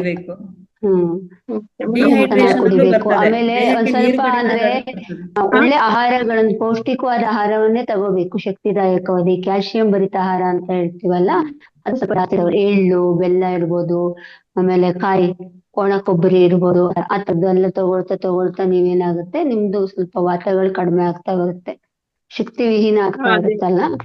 ರೇವತಿ ಮೇಡಮ್ ಏನು ಹೇಳಿದ್ರು? ಕಬ್ಬಿಣಾಂಶ ಜಾಸ್ತಿ ಇರತಕ್ಕಂತ ವಸ್ತುಗಳನ್ನ ತಗೋಬೇಕು. ಆಮೇಲೆ ಡಿಹೈಡ್ರೇಷನ್ ಆದ್ರೂ ಆತರ ಆಗುತ್ತೆ, ಅಂದ್ರೆ ದೇಹದಲ್ಲಿ ನೀರಿನ ಅಂಶ ಕಡಿಮೆ ಆದಾಗ್ಲೂ ಹಾಗೆ ಆಗುತ್ತೆ. ಆದ ಕಾರಣ ಸಾಕಷ್ಟು ನೀರು ಕುಡಿಬೇಕು. ಜೊತೆಗೆ ಕಬ್ಬಿಣಾಂಶ ಇರತಕ್ಕಂಥದ್ದು ಅಯನ್ ಇದೆಯಲ್ಲ, ಕಾಳುಗಳು ಅಂತದೆಲ್ಲ ಇದೆಯಲ್ಲ, ಅಂತದನ್ನ ತಕೊಂಡು ನೀವು ಅದನ್ನ ಸರಿಪಡಿಸ್ಕೋಬಹುದು. ಎಳ್ಳು ಪುಡಿ ಎಲ್ಲ ಮಾಡಿದ್ದೇನೆ ಸರ್, ಬಹಳ ಒಳ್ಳೇದು. ಸರ್ ವೆಂಕಟರಮಣ ಸರ್ಗೆ ನಮಸ್ಕಾರಗಳು. ನೀವು ಕೂತಿದ್ದೀರಲ್ಲ, ಆ ತರದ್ದು ಪಿರಮಿಡ್ದು ಚೇರು ತಗೋಬೇಕು ಅಂದ್ರೆ ನಾವು ಯಾರನ್ನ ಸಂಪರ್ಕ ಮಾಡ್ಬೇಕು? ಗುರುಜಿಗೆ ಒಂದು ಫೋನ್ ಮಾಡಿ. ಫೋನ್ ನಂಬರ್ ಕೆಳಗಡೆ ಇದೆ ನಿಮ್ಮ ಲಿಂಕ್ ಅಲ್ಲಿ ಕೆಳಗೆ ಇದೆ ನೋಡಿ, ನಂಬರ್ ಮಹಾತಾರದು ಲಿಂಕ್ ನಲ್ಲಿ ಸಂಪರ್ಕ ನಂಬರ್ ಇದೆ. ಅಲ್ಲ, ನೀವು ನಾವು ಮಂಡ್ಯ ಜಿಲ್ಲೆ ಕೃಷ್ಣರಾಜಪೇಟೆ. ಆರಾಮಾಗಿ ಸಿಗ್ತದೆ ಮೇಡಮ್, ನಿಮ್ಗೆ ತೊಂದರೆ ಏನಿಲ್ಲ. ನೀವು ಫೌಂಡೇಶನ್ಗೆ ಒಂದು ಕಾಲ್ ಮಾಡಿ, ಅವರು ನಿಮ್ಗೆ ಆರ್ಡರ್ ಬುಕ್ ಮಾಡಿದ್ರೆ ನಿಮ್ಗೆ ಅಲ್ಲೇ ಬಂದು ಮನೆ ಹತ್ರನೇ ಫಿಟ್ ಮಾಡ್ಕೊಡ್ತಾರೆ. ಮತ್ತೆ ಇಲ್ಲಾಂದ್ರೆ ಸಣ್ಣೇಗೌಡ್ರ ನಂಬರ್ ತಗೊಂಡು ಸಣ್ಣೇಗೌಡ್ರ ನಂಬರ್ದು ಕೊಡಬಹುದು, ನಂದಾ ಮೇಡಮ್ದು ಕೊಡಬಹುದು, ಅಶ್ವಿನಿ ಮೇಡಮ್ದು ಕೊಡಬಹುದು. ಹೇಳಿದ್ರೆ ಬರ್ಕೊಂಡ್ ಬಿಡ್ತಿದ್ದೆ ನಾನು. ಒಂದ್ ಸ್ವಲ್ಪ ಹೇಳಿದ್ರೆ ನಂಬರ್ ಹೇಳಿ ಮೇಡಮ್, ನಿಮ್ ನಂಬರ್ ಹೇಳಿ, ನಾನು ಫೋನ್ ಮಾಡಿ ಹೇಳ್ತೀನಿ. ನನ್ನ ನಂಬರ್ ಹೇಳ ಸರ್? ಹೇಳಿ ಮೇಡಮ್. 9731 ಹಾಕಿದ್ರೆ ಒಳ್ಳೇದು, ಟೈಮ್ ಹೋಗ್ತಾ ಇದೆ ಮುಂದೆ. ಒಂದ್ ನಿಮಿಷ ಹೇಳಿ ಮೇಡಮ್. 9731 ನಂಬರ್ ಶೇರ್ ಮಾಡಿದ್ದಾರೆ, ಒಂದ್ಸತಿ ನೋಡ್ಬಿಡಿ. ಎಸ್, ಇಲ್ಲೇ ಇದೆ ನೋಡಿ, Nanda madam number chat box ಅಲ್ಲಿ ಇದೆ, ನೀವು ನೋಟ್ ಮಾಡ್ಕೊಳ್ಳಿ ಮ್ಯಾಮ್. 9731788191 ಲಾಸ್ಟ್ 191. ಮಹೇಶ್ ಸರ್ ಮಾತಾಡಿ. Okay madam. ಮೇಡಮ್ ನಿಮ್ಮ ಹೆಸರು ಕಮಲನಾ? ಕಮಲಾ KR ಪೇಟ್, ಮಂಡ್ಯ KR ಪೇಟೆ ಅವರವರು. ಓಕೆ ಮೇಡಮ್, ನಾನು ಹೇಳ್ತೀನಿ, ಇದನ್ನ ಅವ್ರಿಗೆ ತಿಳಿಸ್ತೀನಿ, ನೀವು ಅದನ್ನ ಇದ್ ಮಾಡ್ಕೊಳ್ಳಿ ಮೇಡಮ್. Okay madam. ನಮಸ್ತೆ ಮೇಡಮ್. ನಮಸ್ತೆ ಮೇಡಮ್. ಮಾತಾಡಿ ಸರ್. ಮೇಡಮ್, ಮೋಷನ್ ಕ್ಲಿಯರ್ ಆಗ್ಲಿಕ್ಕೆ ಯಾವ ಮುದ್ರೆಯನ್ನ ಮಾಡಿದ್ರೆ ಒಳ್ಳೇದು? Venkataramana sir. Madam, Shailaja madam ಹೇಳಿ. ಮೊನ್ನೆನೆ ಲಾಸ್ಟ್ ವೀಕ್ ನಮ್ಗೆ ರಂಗನಾಥ್ ಗುರುಜಿ ಅವರು ಇದ್ರ ಬಗ್ಗೆ ಒಂದು ಒಳ್ಳೆ ಮಲಬದ್ಧ ನಿವಾರಣೆ, ಕನ್ನಡದಲ್ಲಿ ಇದನ್ನ ಹೇಳೋಣ ಅಂದ್ರೆ ಆಶ್ರಮದ ಹೇಳ್ತಾ ಇದಾರೆ ಅವರು. ಹೇಳಿ. ಏನಿಲ್ಲ, ನಮ್ಮ ಕೆಳಗಡೆ ತುಟಿ ಭಾಗ ಇದೆಯಲ್ಲ, ಕೆಳಗಡೆ ತುಟಿ ಮಧ್ಯದಲ್ಲಿ ನಾವು ಈ ನಡುವಿನ ಬೆರಳದಿಂದ ಜೋರಾಗಿ ಪ್ರೆಸ್ ಮಾಡ್ಕೋಬೇಕು. ಈ ತರ ಕೆಳಗಿನ ತುಟಿ, ಇದನ್ನ ಪ್ರಾಕ್ಟಿಕಲ್ ಮಾಡಿ ಇದಾಗಿದೆ ಸರ್. ತುಂಬಾನೇ ಇದರಿಂದ ನಿಮ್ಗೆ ಲಾಭ ಸಿಗ್ಬಹುದು. ಒಂದು ಅದು ಇದೆ, ಇನ್ನೊಂದು ಏನು ಅಂತಂದ್ರೆ, ನೀವು ಟಾಯ್ಲೆಟ್ ಅಲ್ಲಿ ಕೂತ ಮೇಲೆ ಚಿನ್ನಿದೆಯಲ್ಲ, ಗಡ್ಡದ ಮಧ್ಯದಲ್ಲಿ ಹೆಬ್ಬೆಟ್ಟಿಂದ ಹೀಗೆ ಉಜ್ಜಿದ್ರೆ ನಿಮ್ಗೆ ಮೋಷನ್ ಕ್ಲಿಯರ್ ಆಗುತ್ತೆ. ಮತ್ತೆ ಅದು ಬಿಟ್ರೆ ತುಟಿ ಮೂಗಿನ ಕೆಳಗೆ ತುಟಿ ಇದೆಯಲ್ಲ, ಇಲ್ಲಿ ಮಧ್ಯದಲ್ಲಿ, ಅದನ್ನ ನೀವು ನಿಮ್ಮ ಇಂಡೆಕ್ಸ್ ಫಿಂಗರ್ ಇಂದ ತೋರು ಬೆರಳಿಂದ ಪ್ರೆಸ್ ಮಾಡಿ ಬಿಡಿ, ಅದರಿಂದ ಮೋಷನ್ ಕ್ಲಿಯರ್ ಆಗುತ್ತೆ. ಎಸ್. ಆಮೇಲೆ ಮೇಡಮ್, ಹ್ಯಾಂಡ್ ಅಲ್ಲಿ ಈ ಇದು ಇರುತ್ತೆ ಅಲ್ಲ, ಇವ್ರಿಗೆ ಹೆಬ್ಬೆರಳದ ಮಧ್ಯ, ಈ ಎರಡು ಬೆರಳದ ಮಧ್ಯನೂ ಜೋರಾಗಿ ಪ್ರೆಸ್ ಮಾಡ್ಕೋಬೇಕು. ಲಾಸ್ಟ್ ವೀಕ್ ಅಲ್ಲೇ ಗುರುಜಿ ಇದ್ರ ಬಗ್ಗೆ ಹೇಳಿದ್ದಾರೆ, ಇದನ್ನ ಪ್ರಯೋಗ ಮಾಡಿ. ಅದು ನೀವು ವಾತ ಪ್ರಕೃತಿಯವರಾಗಿರ್ತೀರಾ ನೀವು, ಅದಕ್ಕೆ ಬಾಳೆಹಣ್ಣು ಅದೆಲ್ಲ, ಮಾವು, ಸೀತಾಫಲ, ದ್ರಾಕ್ಷಿ ಅದೆಲ್ಲ ಜಾಸ್ತಿ ಕೊಡಾಗುತ್ತೆ, ಅದೆಲ್ಲ ಮಲಬದ್ಧತೆ ನಿವಾರಿಸುತ್ತೆ. ಸ್ವಲ್ಪ ಉಗುರು ಬೆಚ್ಚಗಿನ ನೀರನ್ನ ಬೆಳಿಗ್ಗೆ ಎದ್ದು ಕುಡೀರಿ ಸರ್, ಫಸ್ಟಿಗೆ ಅದು ಬಹಳ ಬಹಳ ಕ್ಲಿಯರ್ ಮಾಡುತ್ತೆ. Thank you sir, thank you. ಬೆಳಗ್ಗೆ ಬಂದು ವೆಂಕಟರಮಣ ಸರ್, ಟೈಮ್ ಆಗಿದೆ ಧ್ಯಾನಕ್ಕೆ. ಟೈಮ್ ಜಾಸ್ತಿ ಆಯ್ತು. ಅವ್ರ ಕ್ವೆಶ್ಚನ್ ಆನ್ಸರ್ ಮಾಡೋಣ ಅಂತ. ಹರ ಮೇಡಮ್ ರಶ್ಮಿ ಅನ್ಸುತ್ತಲ್ಲ ತಮ್ಮ ಹೆಸರು ಮ್ಯಾಮ್? Okay madam. ಆಮೇಲೆ ಒಂದೇ ಒಂದು ಹೇಳೋಣ ಅಂತ ಎಲ್ಲಾರು ಇಷ್ಟಂತ ಕೇಳ್ತಾ ಇದಾರೆ. ನಾಳೆ 11 ಗಂಟೆ ಬ್ಯಾಚ್ ಅಲ್ಲಿ, 11:30 ಬ್ಯಾಚ್ ಅಲ್ಲಿ ಚಕ್ರ ಧ್ಯಾನ ಇದೆ, ಮಣಿಪುರ ಚಕ್ರ. ಅಟೆಂಡ್ ಮಾಡೋರು ಅಟೆಂಡ್ ಮಾಡಿ. ಅಟೆಂಡ್ ಮಾಡೋರಲ್ಲ, ಇದು ಬಹಳ ಉಪಕಾರಿ, ಅಟೆಂಡ್ ಮಾಡಿ ಅಂತ ಹೇಳಿ. ಯಾಕೆಂದ್ರೆ ರಶ್ಮಿ ಮ್ಯಾಮ್ ಏನೋ ಪ್ರಶ್ನೆ ಇದೆ, ಒಂದ್ ನಿಮಿಷ ಅಂತಾರೆ, ಕೆಲವರಿಗೆ ಸಮಯ ಸಿಗಲ್ಲ ಅಂತಾರೆ. ಅದರಿಂದ ಮಣಿಪುರ ಚಕ್ರ ಧ್ಯಾನ ಇದೆ. ಚಕ್ರ ಧ್ಯಾನದಲ್ಲಿ ಅದು ನಿಮಗೆ ತುಂಬಾ ಅನುಕೂಲ ಆಗುವಂತದ್ದು. ಮತ್ತೆ ಈಗ ಕೆಲವರ ಕೇಳ್ತಾ ಇದ್ರಲ್ಲ ಈ ಕ್ವಶನ್ಸ್ಗೆಲ್ಲ, ಅಲ್ಲಿ ನಿಮ್ಗೆ ಒಂದು 50% ವರೆಗೂ ಆನ್ಸರ್ ಸಿಗ್ತದೆ. ದಯವಿಟ್ಟು ಅಟೆಂಡ್ ಮಾಡಿ. ಪ್ರಶ್ನೆ ಹ್ಯಾಂಡ್ ರೈಸ್ ಮಾಡಿದ್ದಾರೆ, ಅವರಿಗೆ ಒಂದು ಅವಕಾಶ ಕೊಟ್ಟು ನಾವು ಧ್ಯಾನಗ್ರಸ್ತರಾಗೋಣ. ಎಷ್ಟು ಸಮಯಕ್ಕೆ ಮೆಡಿಟೇಷನ್ ಮಣಿಪುರ ಚಕ್ರದ್ದು ಪ್ಲೀಸ್? ಸಮಯ ಇನ್ನೊಂದು ನಾನು ಕೇಳ್ಬೇಕು question. Sorry to cut you sir. ನಾನು ಒಂದೇ ಹೇಳ್ತೀನಿ, ಇವಾಗ ಸಪೋಸಿಂಗ್ ಸೇ ನನ್ಗೆ ಬಾಡಿನಲ್ಲಿ to reduce body, okay, suppose I am basically fat, ಅದಕ್ಕೆ ರಿಡಕ್ಷನ್ ಮಾಡಕ್ಕೆ ಏನ್ ಒಳ್ಳೆ ಮುದ್ರಾ ಇದೆ that it will help me, because my bubbles are very good sir. ಜಠರಾಗ್ನಿ ನಂಗೆ ತೊಂದರೆನೇ ಇಲ್ಲ, ವೆರಿ ಗುಡ್. ಏನ್ ಮಾಡ್ಲಿ ಮುದ್ರೆ ನೀವು ಹೇಳಿದ್ರೆ I will do that please, ಮಾಡ್ತೀನಿ ನಾನು. ಮೇಡಮ್ ಪ್ರತಿದಿನ ಸೂರ್ಯ ನಮಸ್ಕಾರ ಮಾಡಿ. ಪ್ರತಿದಿನ ಸೂರ್ಯ ನಮಸ್ಕಾರ, ಯೋಗಾಸನದಲ್ಲಿ ಬರುವಂತ ಸೂರ್ಯ ನಮಸ್ಕಾರ ಪ್ರತಿದಿನ ಮಾಡಿ. ಆಫ್ಟರ್ 2 months ವೇಟ್ ಚೆಕ್ ಮಾಡಿ, ಗೊತ್ತಾಗುತ್ತೆ. ಎಷ್ಟು ರೌಂಡ್ ಮಾಡ್ಲಿ? ಫುಲ್ ಮಾಡ್ಲಾ ಸರ್? 11 ಮಾಡ್ಲಾ? ಒಂದು ಫುಲ್ ರೌಂಡ್ ಅಂದ್ರೆ 108 ಟೈಪ್ಸ್. 108. ಅದಕ್ಕೆ ಅದರಲ್ಲಿ ನಿಮ್ಗೆ ಶ್ಲೋಕಾಸ್ ಇದೆ, 12 ಶ್ಲೋಕ ಇದೆ. ಆ 12 ಶ್ಲೋಕನ ಅಟ್ಲೀಸ್ಟ್ ಒಂದು 3 times ಮಾಡಿ. ಇಲ್ಲ ಅಂದ್ರೆ 108 ಮಾಡಿ ಕಂಪ್ಲೀಟ್ ಆಗಿ 2 months ಅಲ್ಲಿ ನೀವೇ ಹೇಳ್ತೀರಾ ಒಳ್ಳೆ ಬೆನಿಫಿಟ್ ಸಿಕ್ಕಿದೆ ಅಂತ. ಮೇಡಮ್, ತಮಗೆ ಮಾಡಿ ಅಭ್ಯಾಸ ಇದೆಯಾ? ಸೂರ್ಯ ನಮಸ್ಕಾರ ಮಾಡಿ ಹಾಗಾದ್ರೆ you can do it 108 Revathi madam, ನಾನು ಶಿರಸಾಸನ ಮಾಡ್ತಿದ್ದೆ. Oh very nice. ಆಗಲ್ಲ, ಒಂದೇ ಬಾರಿಗೆ 108 ಆಗದಿದ್ದಂತ ಪಕ್ಷದಲ್ಲಿ ನೀವು ಗ್ರಾಜುಯಲಿ ಮಾಡ್ಕೊಂಡು ಹೋಗ್ಬೋದು.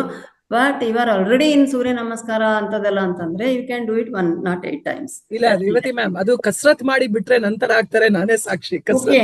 ಎಲ್ರು ಸಹ ಬಹುಶಃ ನಂದ ಮೇಡಮ್ ಹೇಳಿಗಿದೆ ಮ್ಯಾಮ್. ಧ್ಯಾನ ಕಂಟಿನ್ಯೂ ಮಾಡಿ. ಅದೇ ತುಂಬಾ ಟೈಮ್ ಆಯ್ತು, ಎಲ್ಲರೂ ಧ್ಯಾನಸ್ಥರಾಗೋಣ. ಎಲ್ಲರಿಗೂ ಧನ್ಯವಾದಗಳು. ಯಶೋಧ ಮೇಡಮ್, ಬಹಳ ಶೀಘ್ರದಲ್ಲಿ ಎಲ್ರಿಗೂ ನಮ್ಮ ಸ್ಪೀಕರ್ಸ್ಗೆಲ್ಲ ಒಂದು ಧನ್ಯವಾದ ಹೇಳಿ. ಇದುವರೆಗೆ ನಿದ್ರೆ ಮತ್ತು ವಾತ ಪಿತ್ತ ಕಫದ ಬಗ್ಗೆ ನಮ್ಮ ಮಧುರಾ ಮೇಡಮ್ ಅವರು ತುಂಬಾ ಚೆನ್ನಾಗಿ ಸ್ವಾಧ್ಯಾಯ ಕೊಟ್ಟಿದ್ದಾರೆ. ಎಲ್ರೂ ಕೂಡ ಪ್ರಶ್ನೆನೇ ಜಾಸ್ತಿ ಆಗೋಯ್ತು, ಪ್ರಶ್ನೆ ಉತ್ತರ ಧ್ಯಾನ ಕಡಿಮೆ ಆಗ್ತಿದೆ ಇವತ್ತು. ಎಲ್ಲರಿಗೂ ಧನ್ಯವಾದಗಳು ಮೇಡಮ್. ಮುಂದೆ ಧ್ಯಾನ ರೇವತಿ ಮೇಡಮ್ ಧ್ಯಾನ ಹೇಳ್ಕೊಡ್ತಿದ್ದಾರೆ. ಎಲ್ರೂ ಧ್ಯಾನದಲ್ಲಿ ತಲ್ಲೀನರಾಗೋಣ. Thank you so much.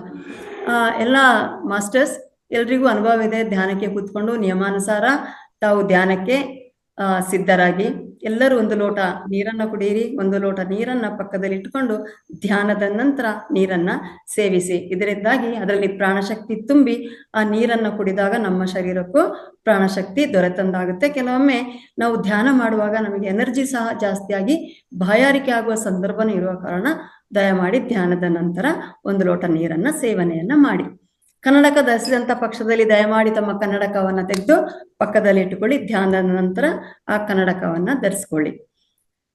Sofa ಅಥವಾ ಕುರ್ಚಿ ಅಥವಾ ಮಂಚದ ಮೇಲೆ ಅಂದ್ರೆ ಕಾಲನ್ನ ಕೆಳಗೆ ನೀಡಿ ಕೂತ್ಕೊಂಡಿರುವವರು ತಮ್ಮ ಕಾಲುಗಳನ್ನ ಈ ರೀತಿ ಲಾಕ್ ಮಾಡಿ ಕೂತ್ಕೊಳ್ಳಿ. ಎಲ್ಲರೂ ಸಹ ಕೈಗಳನ್ನ ಲಾಕ್ ಮಾಡ್ಕೊಳ್ಳಿ. ಜೊತೆಗೆ ಪುರುಷರು ತಮ್ಮ ಎಡ ಹೆಬ್ಬೆಟ್ಟಿನ ಮೇಲೆ ಬಲ ಹೆಬ್ಬೆಟ್ಟನ್ನ ಇಟ್ಟು ಲಾಕ್ ಮಾಡ್ಕೊಳ್ಳಿ.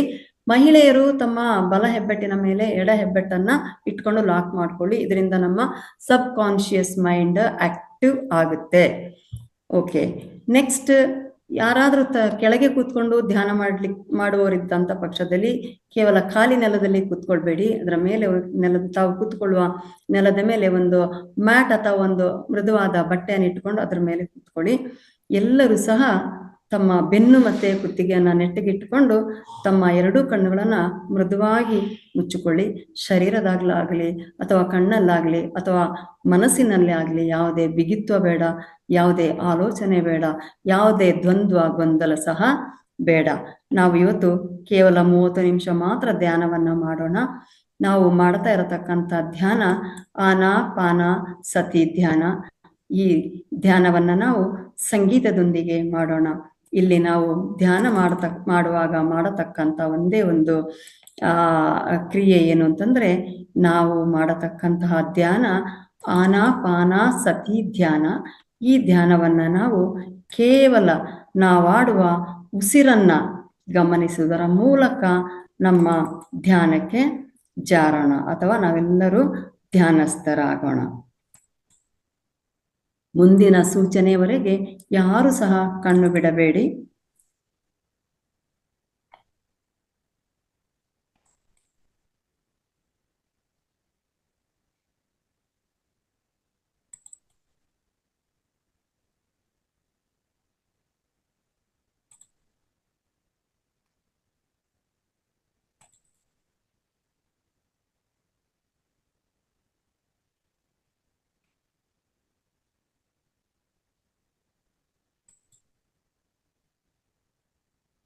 Manifestation is not magic, it is physics. Most people think the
masters, ಇನ್ನು 5 ನಿಮಿಷಗಳ ಕಾಲ ಶೂನ್ಯ ಧ್ಯಾನವನ್ನ ಮಾಡೋಣ. ಯಾರು ಕಣ್ಣು ತೆರೆಯಬೇಡಿ. ಎಲ್ಲರ ಗಮನ ಕೇವಲ ನಾವು ಆಡುವ ಉಸಿರಿನ ಮೇಲೆ ಇರಲಿ.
ಮಾಸ್ಟರ್ಸ್ ಎಲ್ಲರೂ ಸಹ ತಮ್ಮ ಎರಡೂ ಕೈಗಳನ್ನು ಬಿಡಿಸಿಕೊಂಡು ತಮ್ಮ ಎರಡೂ ಕಣ್ಣುಗಳ ಮೇಲೆ 5 ಸೆಕೆಂಡುಗಳ ಕಾಲ ಇಟ್ಟುಕೊಳ್ಳಿ.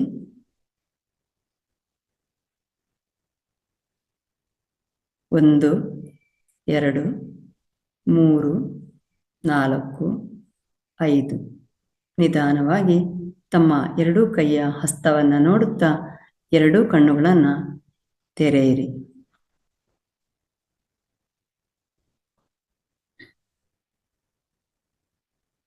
ಧ್ಯಾನವನ್ನು ಮುಂದುವರಿಸುವವರು ಮುಂದುವರಿಸಬಹುದು.